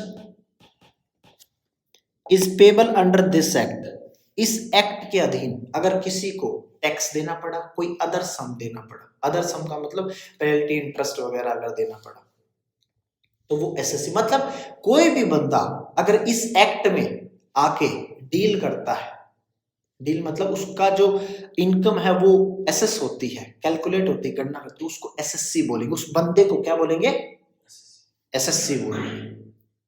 और जो ये प्रोसीजर होता है, प्रक्रिया होती है, प्रणाली होती है, मतलब कोई बंदा आया, किसी का case department, income tax department में चला, तो इस पूरी प्रोसेस को क्या बोलेंगे, असेसमेंट, कि उसकी असेसमेंट चल रही है, मतलब उसका मूल्यांकन चल रहा है, मूल्यांकन, आकलन जिसका हो रहा है उसको क्या बोलेंगे, एसएससी, और जिसका वो पूरी प्रोसेस को क्या बोलेंगे, असेसमेंट।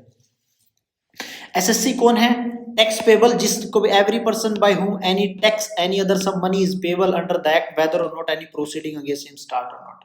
मतलब कोई आपके अगेंस्ट प्रोसीडिंग स्टार्ट हो या ना हो, आपको टैक्स देना है। मतलब मान लीजिए आप सैलरीड पर्सन और आपकी 1 लाख रुपए पर मंथ की सैलरी है और आपको उसके ऊपर टैक्स देना है, इसका मतलब आप एसएससी हो, आपके ऊपर कोई केस चले या ना चले।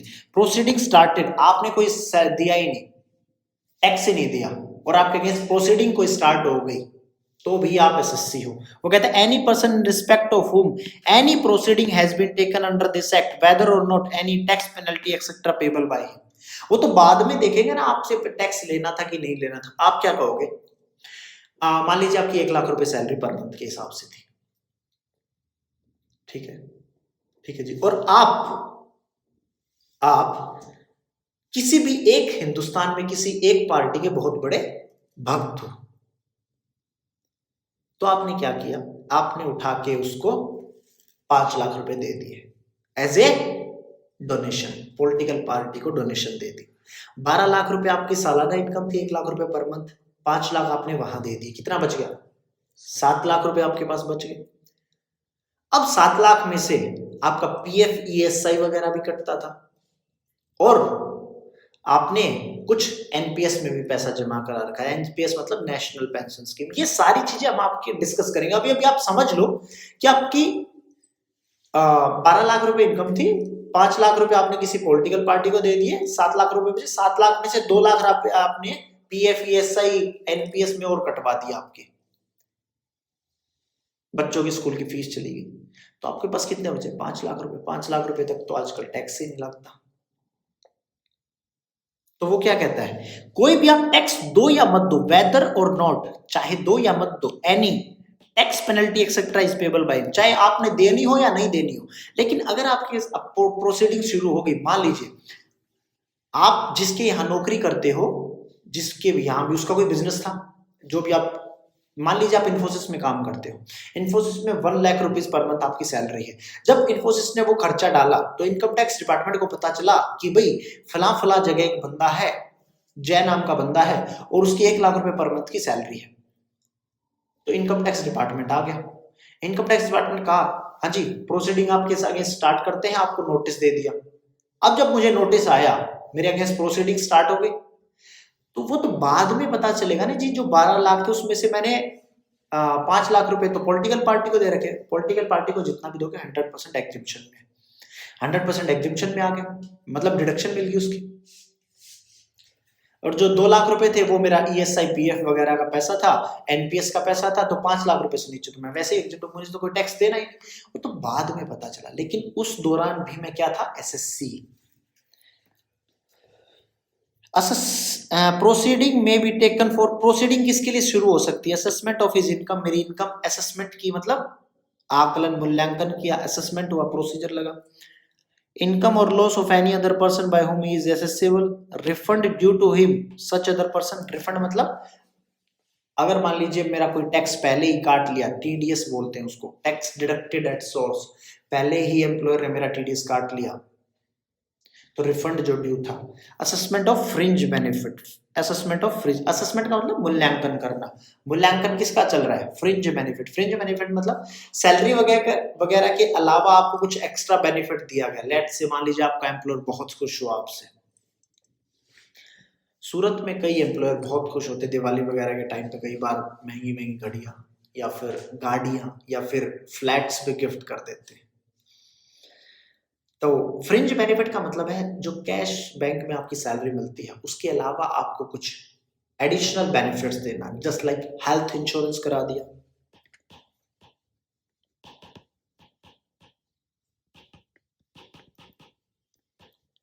आपका हेल्थ इंश्योरेंस करा दिया, तो फ्रिंज बेनिफिट में उसकी असेसमेंट करना, मूल्यांकन करना। तो आपके अगेंस्ट प्रोसीडिंग स्टार्ट, मतलब आप एसएससी कहलाओगे। हम क्या पढ़ क्या रहे हैं अभी? एसएससी। एसएससी के अंदर किसी को टैक्स देना था, किसी के अगेंस्ट प्रोसीडिंग स्टार्ट हुई है। डीम्ड एसएससी, डीम्ड का मतलब है मानो या ना मानो, मानना पड़ेगा, जबरदस्ती मानना पड़ेगा, मानो या ना मानो। Sometimes a person become accessible in respect of the income of some other person. In such cases, he may be deemed as an assessee. क्या कहता है? Sometimes a person become accessible in respect of income of some other person. मान लीजिए husband wife, दो husband wife थे, मेरी तो शादी नहीं हुई अभी, तो दो हस्बैंड वाइफ थे, मतलब दो बंदे थे, हस्बैंड वाइफ थे। तो अब एक की इनकम ज्यादा थी, दूसरे की कम थी। 2.5 लाख तक तो एग्जाम्प्ट है ही, दूसरे की थोड़ी ज्यादा थी। तो उसने कहा एक काम करता हूं, मैं इसको अपनी इनकम ना बता के, उसको कैश में मिलता होगा, मैं तुम्हारी इनकम बता देता हूं, तो भी तो डीम्ड एसएससी मान लिया जाएगा। मतलब मान लीजिए लेट्स से एक एग्जांपल लेते हैं,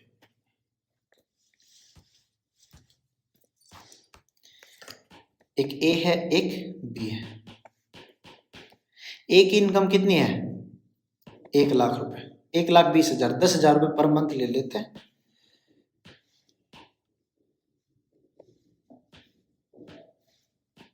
$1.20 लाख, 10,000 रुपए पर मंथ। बी की इनकम कितनी है? बी की इनकम है मान लीजिए 3.5 लाख रुपए। अब 3.5 लाख पे, एक मिनट, 87 वाले का एक प्रोविजन है, उसको मैं अभी छोड़ रहा हूं, 2.5 लाख तक का ही मैं सिर्फ जिक्र कर रहा हूं।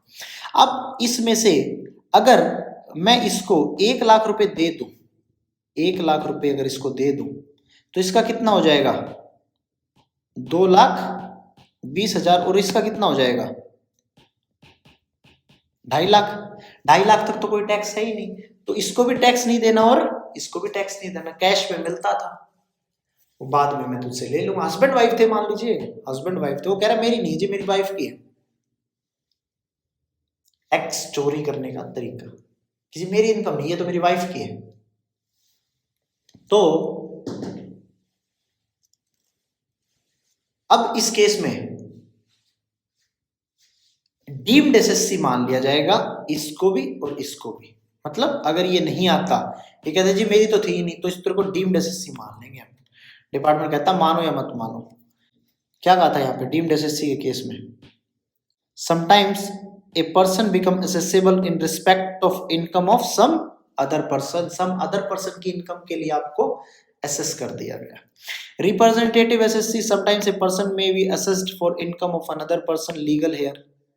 मतलब किसी की डेथ हो गई, अगर उसका मान लीजिए कोई बंदा था, उसकी डेथ हो गई, तो उसका लीगल हेयर, उसका बेटा बेटी जो भी लीगल हेयर है कानूनी तौर पर, तो उसको एसएससी मान लेंगे। कहने का मतलब एसएससी की डेफिनेशन थी, एसएससी का आपको मतलब पता होना चाहिए। एसएससी इन डिफॉल्ट ये हम कुछ क्लासेस के बाद पढ़ेंगे, एसएससी इन डिफॉल्ट क्या होता है, क्योंकि अभी तक आपके पास टीडीएस वीडीएस का कॉन्सेप्ट क्लियर नहीं हुआ है, तो इसलिए मैं अभी आपको इस चीज को नहीं क्लियर कर पाऊंगा। ठीक है जी, एसएससी की हमने आपको डेफिनेशंस पढ़ा दी। थोड़ा सा बोरियत होगी होगी, एक नया शेर, तमतमाता हुआ शेर लेके आए हैं आपके लिए कि वक्त मिला तो तेरी जुल्फों को सुलझाऊंगा, वक्त मिला तो तेरी जुल्फों को सुलझाऊंगा, अभी उलझा हूं जरा वक्त को सुलझाने में। मतलब मैं बहुत बिजी हूं, जब टाइम मिलेगा थोड़ा बहुत तो तेरी जुल्फों को सुलझाऊंगा। एक आशिक अपनी मशूक को बात करता है। चलिए साहब शुरुआत करते हैं हेड्स ऑफ इनकम की। हेड्स ऑफ इनकम का क्या है? अब जब कोई भी इनकम आप कमाते हो, लेट्स से कोई भी बंदा है,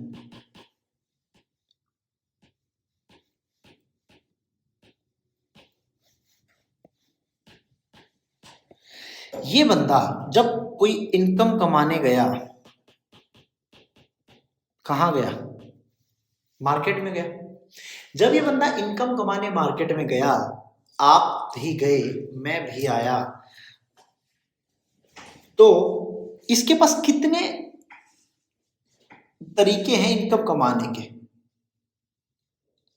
किस किस जगह से ये इनकम कमा सकता है, कहां कहां से इनकम कमा सकता है? बहुत जगह से इनकम कमा सकता है। शुरुआत करते हैं, सैलरी से कमा सकता है, ये बाहर गया, कोई भी धंधा लगा सकता है, बिजनेस शुरू कर सकता है, शेयर मार्केट से ये पैसा कमा सकता है, सट्टे बाजारी से ये पैसा कमा सकता है, हॉर्स रेस में ये पैसा कमा सकता है, ऑनलाइन गेमिंग से ये पैसा कमा सकता है। उसके अलावा क्या क्या रह गया? सोचो सोचो, फटाफट सोचो। इसके पास कुछ प्रॉपर्टी थी, उसको बेच के ये पैसा कमा सकता है। इसके पास कुछ प्रॉपर्टी थी, उसको किराए पे दे के ये पैसा कमा सकता है। इसके पास कुछ मकान थे, उसको रेंट पे दे के पैसा कमा सकता है। उस मकान को बेच के पैसा कमाया जा सकता है। बिटकॉइन में पैसा लगा के पैसा कमाया जा सकता है। यूट्यूब चैनल खोल के वहां से इनकम आ सकती है। तो दुनिया जहां से आपकी इनकम आ सकती, कहीं से भी, मल्टीपल सोर्स ऑफ रेवेन्यू आपका हो सकता है इनकम। लेकिन अगर गवर्नमेंट ऐसा करने लगे कि आपके हर सोर्स में मानने लगे तो दिक्कत हो जाएगी। क्यों? क्योंकि उसके लिए फिर मैनेज करना बहुत डिफिकल्ट हो जाएगा, हर चीज का रिकॉर्ड रखना पड़ता है। तो गवर्नमेंट ने कहा आप इनकम ले आओ, कहीं से भी ले आओ, कैसे भी करके ले आओ, हमें उससे कोई दिक्कत नहीं। जब आप यहां पे लेके आओगे तो हम उसको बांट देंगे। कितने हेड में? 5 हेड में इसको बांट देंगे। 5 हेड से मतलब, अब ध्यान रखना आपका इनकम टैक्स ना मोटा मोटी इसी 5 हेड के इर्द गिर्द ही घूमेगा। अगर आप नटशेल में निकालो तो ये 5 हेड अगर आपने सीख लिए इनकम टैक्स में, आपकी नैया पार है, आपको इनकम टैक्स आ जाएगा। लेकिन ये 5 हेड ही सीखना, और फिर इसके अराउंड जो चीजें घूमेंगी, इस 5 हेड के लिए जो इफेक्ट आएगा, वो चीजें समझना बहुत जरूरी है। तो 5 हेड तो आपको ऐसे पकड़ के रखना, एकदम आपका क्लियर होना चाहिए। क्या 5 ही तो चीजें हैं, कौन सी बड़ी बात? दुनिया पहाड़ तोड़ देती, मांझी ने पहाड़ तोड़ दिया था।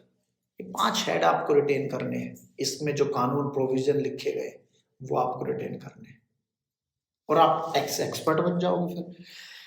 चलिए साहब, कि आपके 5 हेड कौन कौन से होंगे? वो कहता है आप सैलरी से इनकम लेके आए,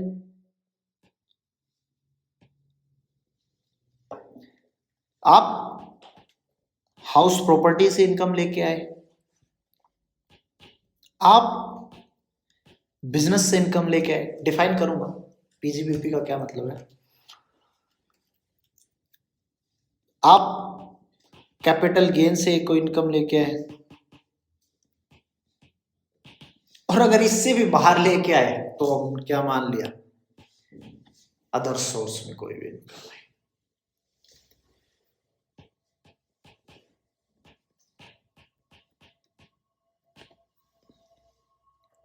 अगर आप कहीं पे नौकरी करते हैं, जॉब करते हैं, तो हम आपकी इनकम कहां पे मान लेंगे? सैलरी में मान लेंगे। और जब जब सैलरी ड्यू होगी, आप मान लेंगे आपको पैसा मिल गया ड्यू बेसिस पे। जब आप हाउस प्रॉपर्टी की कोई इनकम लेके आते हैं, हाउस प्रॉपर्टी का मतलब क्या है? आपने कोई रेंट पे मकान वगैरह दे दिया, रेंटल इनकम आपको आती है हाउस प्रॉपर्टी। दिल्ली में तो बहुत सही बिजनेस है ये। आप अपना 4 फ्लोर का बिल्डिंग बनाओ, हर जगह है हालांकि, नॉट दिल्ली, लेकिन आप दिल्ली में रहते हो तो दिल्ली का एग्जांपल ले लेते हैं। बेंगलोर में चले जाओ, बेंगलोर में भी सेम यही है। आप 4-5 जगह का वो बनाओ और आपका शुरू हो जाएगा। 4-5 फ्लोर का मकान बनाओ और आपकी इनकम शुरू हो जाएगी हाउस प्रॉपर्टी की। पीजीबीपी की अगर मैं बात करूं, मतलब बिजनेस, प्रॉफिट और गेन्स फ्रॉम बिजनेस और प्रोफेशन। बिजनेस का मतलब कोई भी आप ट्रेडिंग करते हो, मैन्युफैक्चरिंग करते हो, कुछ भी तरह का बिजनेस करते हो। प्रोफेशन का मतलब doctor, engineer, chartered accountants, civil engineer, architecture, professionals में आते हैं। कैपिटल गेन की अगर मैं बात करूं, मतलब कोई भी आप असेट सेल करते हो, कोई भी आप असेट सेल करते हो तो आपका कैपिटल गेन हो गया। मतलब सर, मतलब मान लीजिए आपके पास कोई घर था, कोई मकान था या प्लॉट ऑफ लैंड था और वो आपने बेच दिया। जब वो आप उसको बेचोगे तो उस पे क्या आपकी हाउस प्रॉपर्टी की इनकम होगी, वो आपका हाउस था, या आपका कैपिटल गेन होगा। इन्हीं चीजों को हम जब पांचों हेड को डिटेल में पढ़ेंगे तो बाइफरकेट करेंगे। वहां पे कैपिटल गेन होगा, क्यों? Capital assets. आप समझेंगे सारी टर्म्स को, कैपिटल क्या होती है, कैपिटल गेन क्या होती है, सारी चीजें समझेंगे। अभी मैं आपको सिर्फ 5 हेड बता दूं। अगर आप मकान प्लॉट ऑफ लैंड को बेचोगे तो कैपिटल गेन, और उसको रेंट पे दोगे तो हाउस प्रॉपर्टी गेन का। और अदर सोर्स में मतलब जो कुछ जहां का बच गया वो सारा का सारा अदर सोर्स में ले आना। मतलब हॉर्स रेस में आपने पैसा जीता, गैम्बलिंग में आपने पैसा जीता, सट्टे में आपने पैसा जीता, आपको कोई इंटरेस्ट ब्याज वगैरह मिला है, एफडी वगैरह पे इंटरेस्ट मिला है, ये सारी चीजें कहां जाएंगी? अदर सोर्स में चली जाएंगी। ठीक है जी। तो ये 5 ऑफ हेड ऑफ इनकम है, इनके सेक्शंस हैं। अभी आपके बात कर लेते हैं एक बार आपके साथ। सैलरी की अगर मैं बात करूं 15 से 17 मतलब सेक्शन है, ये सारे सेक्शंस हैं। सेक्शन है ये। जब आप इनकम टैक्स के सेक्शन 15, 16, 17 पढ़ोगे 15 से 17, तो आप पाओगे कि इसमें सैलरी से रिलेटेड बातें लिखी गई है। अगर आप सैलरीड पर्सन हो तो आप ये 3 सेक्शन पढ़ो, आपको पता चल जाएगा कि आपके पास कौन सी एग्जम्पशंस है, कौन सी डिडक्शंस है। डिडक्शंस हालांकि चैप्टर 6A 80C 80D वाली पढ़ के ही पता चलती हैं, लेकिन सैलरी में कौन कौन सी इनकम आपकी टैक्सेबल होगी आप यहां से आप पता कर सकते हो। टैक्सेस ऑन ड्यू बेसिस और receipt basis which ever is earlier. मतलब जब भी आपकी सैलरी ड्यू होगी, ड्यू का मतलब अगले वाले की लायबिलिटी होगी, दे होगी, दे दायित्व हो गया अगले वाले का। मतलब आपने 1 तारीख से 30 तारीख तक का काम कर लिया तो सैलरी आपकी ड्यू होगी। और रिसिप्ट बेसिस, या आपको जब भी मिली, विच एवर इज अर्लियर, इन दोनों में से जो भी अर्लियर मतलब जल्दी होगा।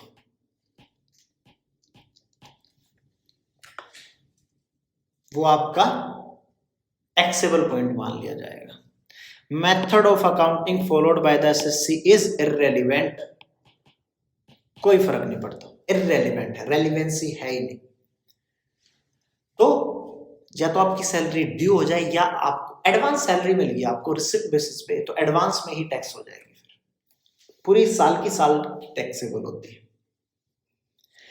एचपी मतलब house property, section 22 to 27। Taxable on accrual basis, accrual का मतलब क्या है? एक्रू हो गई, रिसिप्ट हो या ना हो। एक्रू का मतलब है कि आप जैसे मान लीजिए कोई हाउस प्रॉपर्टी थी और उसमें कोई बंदा रहता है, अब आपको रेंट आए या ना आए, मतलब उस लैंडलॉर्ड को, उसके मालिक को रेंट मिले या ना मिले, लेकिन अगर वो बंदा कंटिन्यूअसली 1 महीना रह गया तो एक्रू हो गई। Taxable on accrual basis. Method of accounting of SSC is irrelevant. Accounting से हमें कोई मतलब नहीं है, आप क्या अकाउंटिंग मेथड फॉलो करते हो।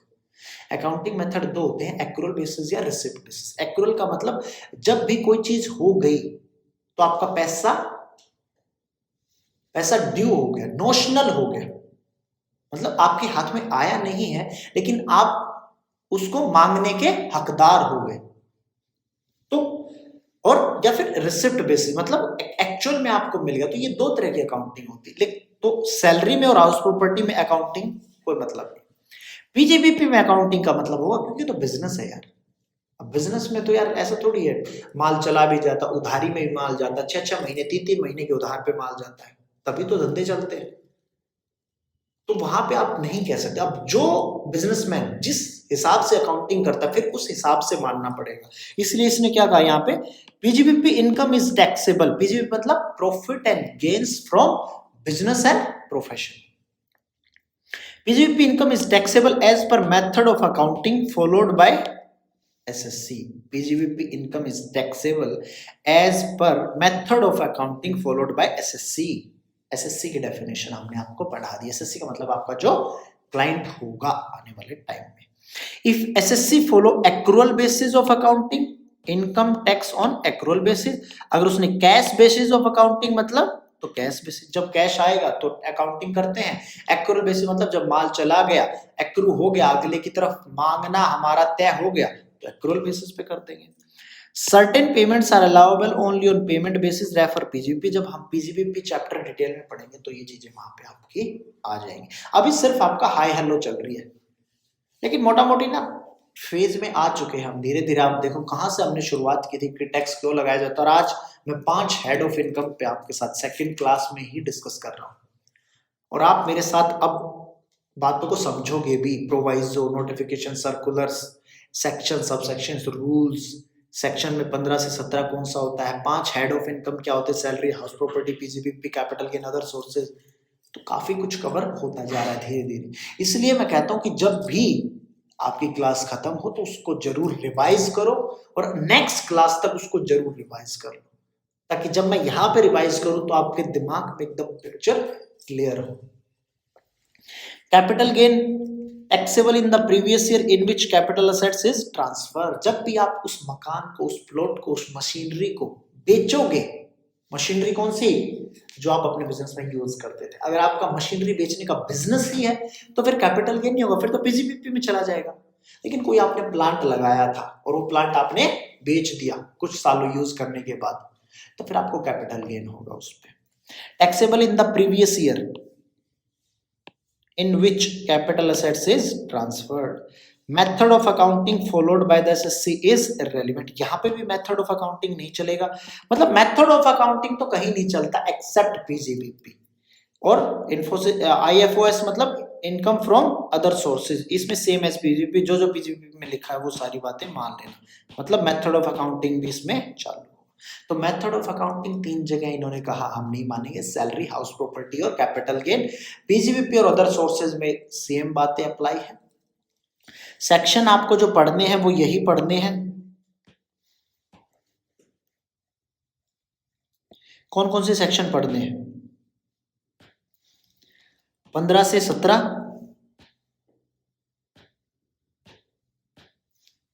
15 to 17। हाउस प्रॉपर्टी जब हम पढ़ेंगे तो 22 to 27। पीजीबीपी जब हम पढ़ेंगे 28 to 44 डीबी। कैपिटल गेन जब मैं पढ़ूंगा तो 45 to 55 ए, और इनकम फ्रॉम अदर सोर्सेज पढ़ूंगा तो मैं ये सेक्शन नंबर रेफर करूंगा 56 to 59। तो ये 5 हेड ऑफ इनकम थे। अब आपके सामने मोटा मोटी पिक्चर क्लियर हो रही है कि हम कौन से रास्ते से जा रहे हैं। धीरे धीरे धीरे धीरे आपको इनकम टैक्स से मैं हाई हेलो से लेके अब दोस्ती की शुरुआत पे है। चलिए जी, एक और टॉपिक अभी आया था, मैंने इसको डिस्कस नहीं किया। यहां पे एक शब्द आया था पीवाई।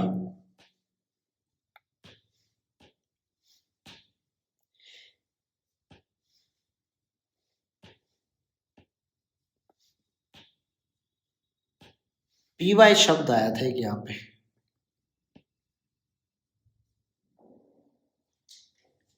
इसका क्या मतलब है? P Y, previous year. Previous मतलब पिछला साल, बात तो सही है, प्रीवियस ईयर पिछला साल। लेकिन क्या ये पिछला साल है या कुछ और ही है? इसमें का मतलब, इसका मतलब कुछ और ही है इनकम टैक्स में। जब भी आप इनकम टैक्स डिपार्टमेंट में जाओगे तो वहां पे ऐसे ही बातें होंगी।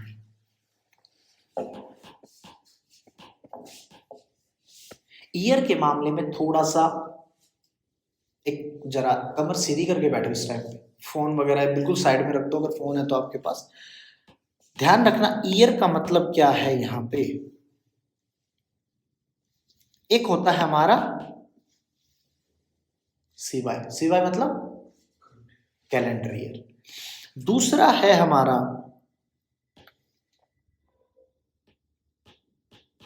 प्रीवियस ईयर, और तीसरा है हमारा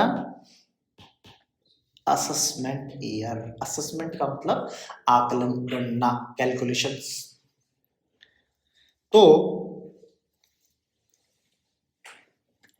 कैलेंडर ईयर का मतलब क्या है? एक एक से लेके 31/12 तक। और एक और ले लेते हैं यहां पे,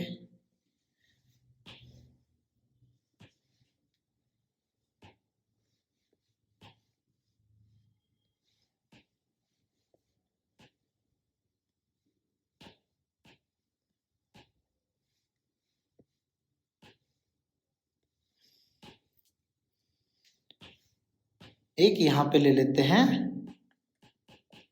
फाइनेंशियल ईयर। फाइनेंशियल ईयर का क्या मतलब है? फाइनेंस, पैसा। फाइनेंशियल ईयर का मतलब है 1 अप्रैल से लेके 31 मार्च तक। यहां पे कितने थे? 12 महीने। यहां पे भी कितने हैं? 12 महीने। अब बात आई प्रीवियस ईयर और असेसमेंट ईयर की। ये दोनों चीजें तो आप समझते होंगे। करंट कैलेंडर ईयर का मतलब 1 जनवरी से लेके 31 दिसंबर तक।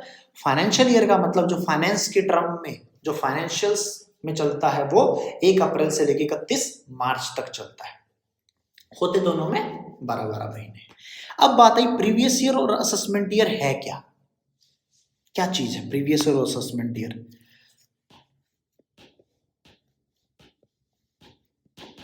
प्रीवियस ईयर और असेसमेंट ईयर। अब आप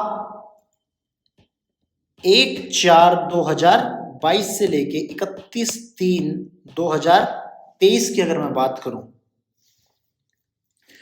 जब आप काम करते हैं तो मान लीजिए आपने कोई जॉब शुरू की, कोई भी जॉब शुरू कर लेते हैं। आपने शुरू की 1 अगस्त को, जॉब ज्वाइन किया आपने। जब आपने 1 अगस्त को कोई जॉब ज्वाइन की, मैंने आपको शुरुआत में बताया था, देखिए टॉपिक को लिंक करना ना आपके हाथ में होना चाहिए। मैंने आपको शुरुआत में समझाई थी एक बात, जब हम डायरेक्ट टैक्स पढ़ रहे थे, कि एक छोटी सी बात समझना कि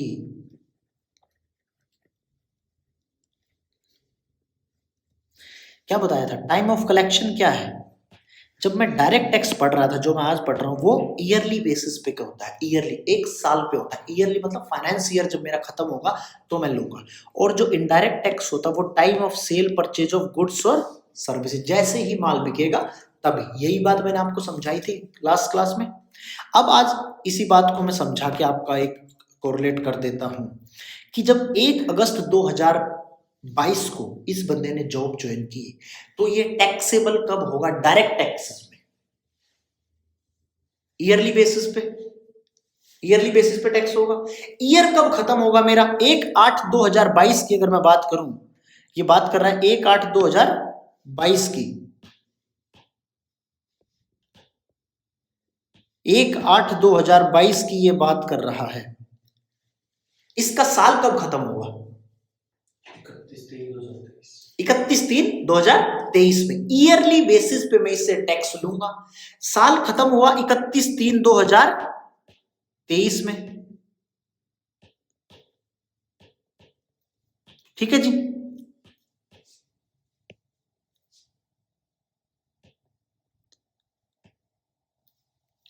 31/3/2023 में। अब ईयरली बेसिस पे डायरेक्ट टैक्स लगता है मेरा।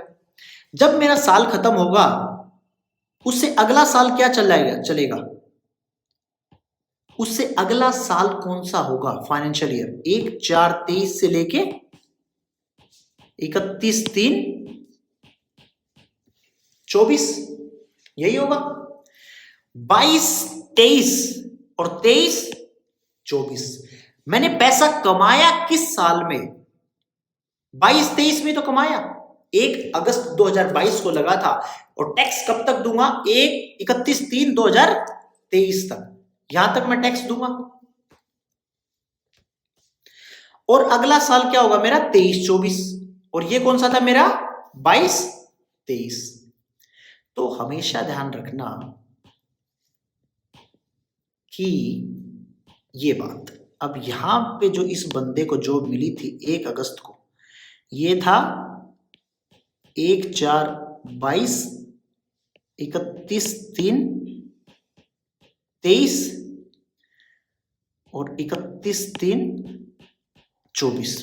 बात समझना, बहुत शानदार टॉपिक है। अगर यहां पे आपको ये डाउट क्लियर नहीं होगा, अगर यहां पे आप अटक गए तो दिक्कत हो जाएगी आपको। थोड़ा सा समझना इस चीज को। 1 अगस्त को जब इस बंदे ने जॉब ली और 31/3/2023 तक जब इसने काम किया और 24 में काम किया, तो जो ये साल जब मैं यहां पे कहीं इसका टैक्स कैलकुलेशन कर रहा हूंगा पिछले साल की, क्योंकि 31/3/2023 तक तो ये बंदा काम ही कर रहा था, यहां तक टैक्स थोड़ी लूंगा मैं, तो इसके बाद लूंगा। मतलब 1/4/23 से लेके और यहां तक, इसके बीच में कहीं टैक्स लूंगा। तो जब मैं यहां खड़ा होऊंगा तो इसके लिए क्या है, ये साल क्या हो गया, प्रीवियस ईयर, मतलब पिछला साल। बात समझना, इसके लिए क्या हो गया, पिछला साल।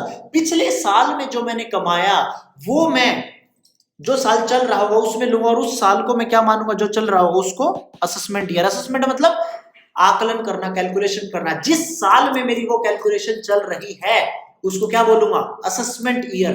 असेस हो रही है मेरी इनकम उस साल में, कैलकुलेशन हो रही है, उसको बोलूंगा मैं असेसमेंट ईयर। कौन सा साल, 23-24 में मेरी क्या हो रही है, असेसमेंट, आकलन हो रहा है, तो इसको क्या बोलूंगा, असेसमेंट ईयर। और 22-23 में क्या चल रहा था, मैंने वो पैसा कमाया था, तो वो मेरे लिए क्या हो गया अब, प्रीवियस ईयर। और करंट का क्या हो गया, जिसमें मैं खड़ा हूं, यहां पे जो मैं कैलकुलेशन कर रहा हूं, ये हो गया मेरा असेसमेंट ईयर। यही दो चीजें थी, प्रीवियस ईयर और असेसमेंट ईयर। प्रीवियस ईयर मतलब जिस साल में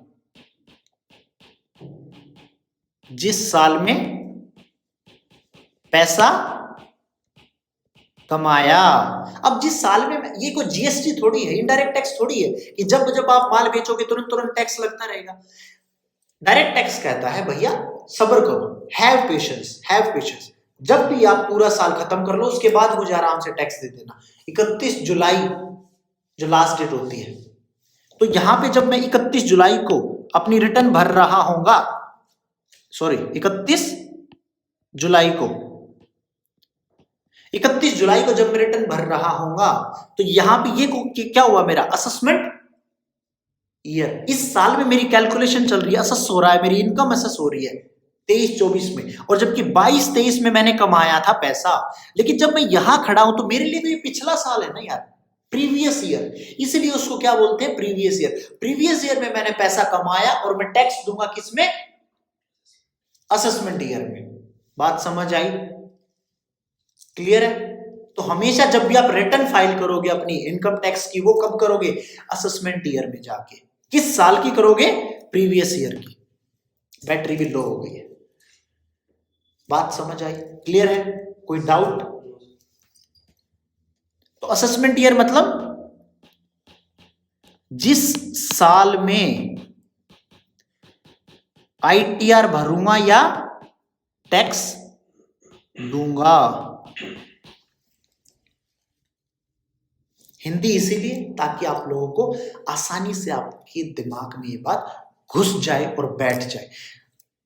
आप मेरा यकीन करिए, इस टॉपिक पे बहुत से बच्चों को लास्ट तक कंफ्यूजन रहती है कि प्रीवियस ईयर और असेसमेंट ईयर है क्या, प्रीवियस ईयर और असेसमेंट ईयर है क्या।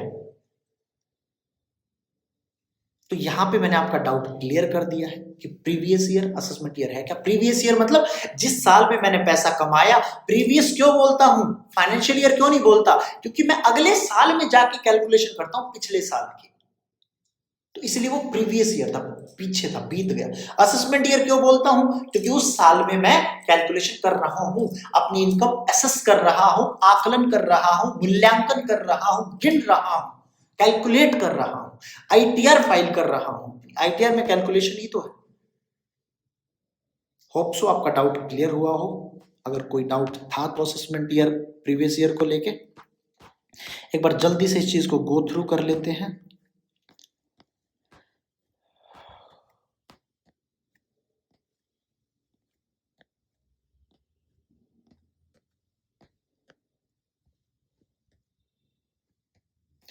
फाइनेंशियल ईयर का मतलब क्या होता है?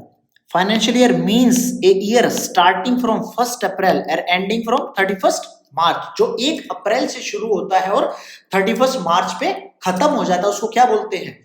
Financial year. प्रीवियस ईयर को क्या बोलते हैं? Financial year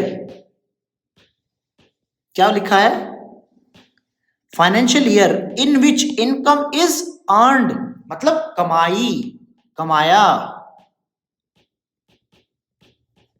income is earned is called previous year, or previous year means the financial year immediately preceding the assessment year। immediately मतलब तुरंत, just पीछे वाला, immediately preceding the assessment year।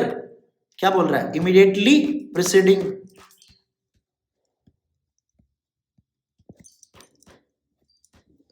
क्या बोल रहा है कि immediately प्रीसीडिंग ईयर, किसका? असेसमेंट ईयर का।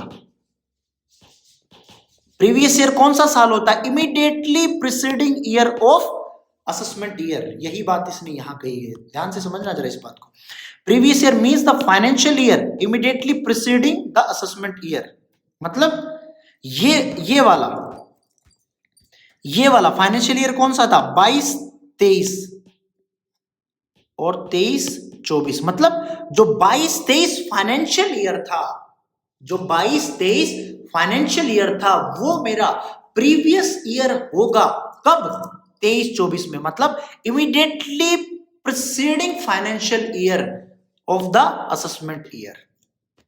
ये बात यहां पे, previous year means the financial year, मतलब 22-23, immediately preceding the assessment year, मतलब 23-24। बात समझ आई? जिस भी साल में मैं कमाऊंगा, फाइनेंशियल ईयर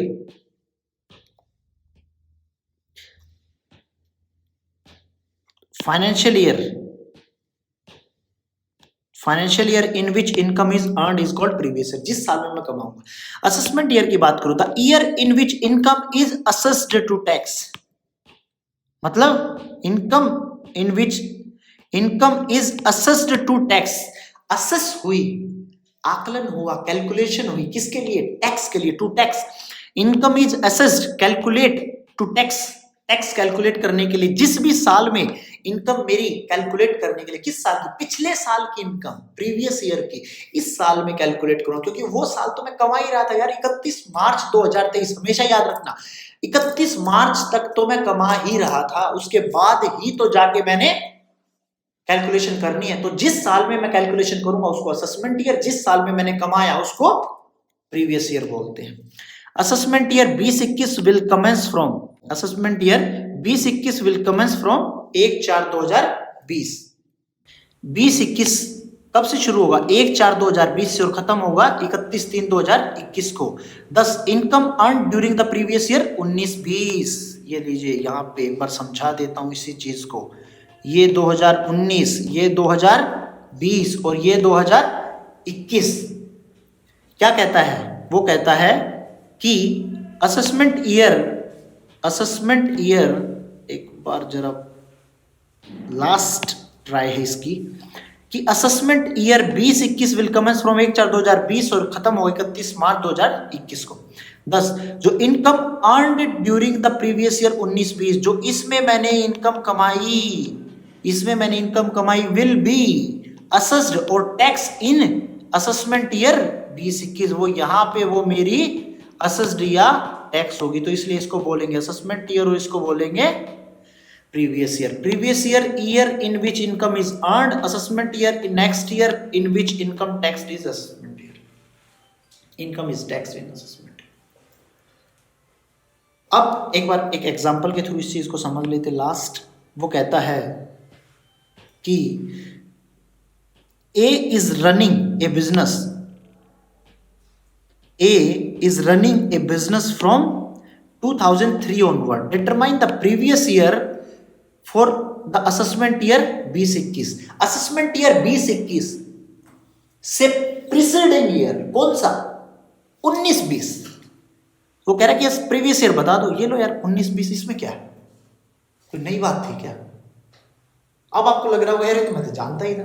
प्रीसीडिंग मतलब पिछला असेसमेंट ईयर जिसमें कैलकुलेट हो रही है। तो हमेशा हम जब भी इनकम टैक्स पढ़ेंगे असेसमेंट ईयर प्रीवियस ईयर की बात करेंगे। इनडायरेक्ट टैक्स वाले टीचर कभी भी आपको ये चीज नहीं बताएंगे, क्यों? क्योंकि वहां पे असेसमेंट ईयर और प्रीसीडिंग ईयर होता ही नहीं। क्यों नहीं होता है?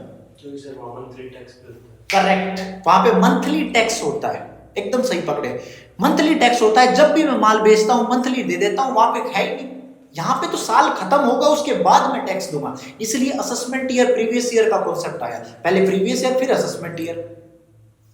वो फाइनेंशियल ईयर को ही वो क्या बोल रहा है, प्रीवियस ईयर। और जीएसटी कस्टम ड्यूटी में ये होगा नहीं, क्योंकि जब भी आपका माल बिकता है मंथली आपकी रिटर्न जाती है, जीएसटीआर 3 भी जीएसटीआर 1, और आपका टैक्स चला जाता है। ठीक है जी। तो आज की क्लास फाइनली यहां पे विराम देते हैं आज की क्लास को।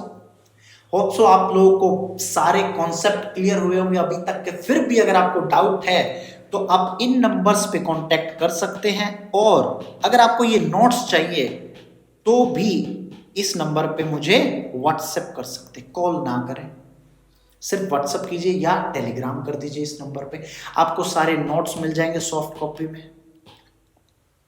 या आपका कोई डाउट है तो इस नंबर पे मुझे बता दीजिएगा। फीडबैक जरूर दीजिएगा, आपको ये क्लासें कैसी लग रही है। अगर ये क्लास यूट्यूब पर आती है तो मुझे बताइएगा। Thank you very much. जय हिंद, टेक केयर।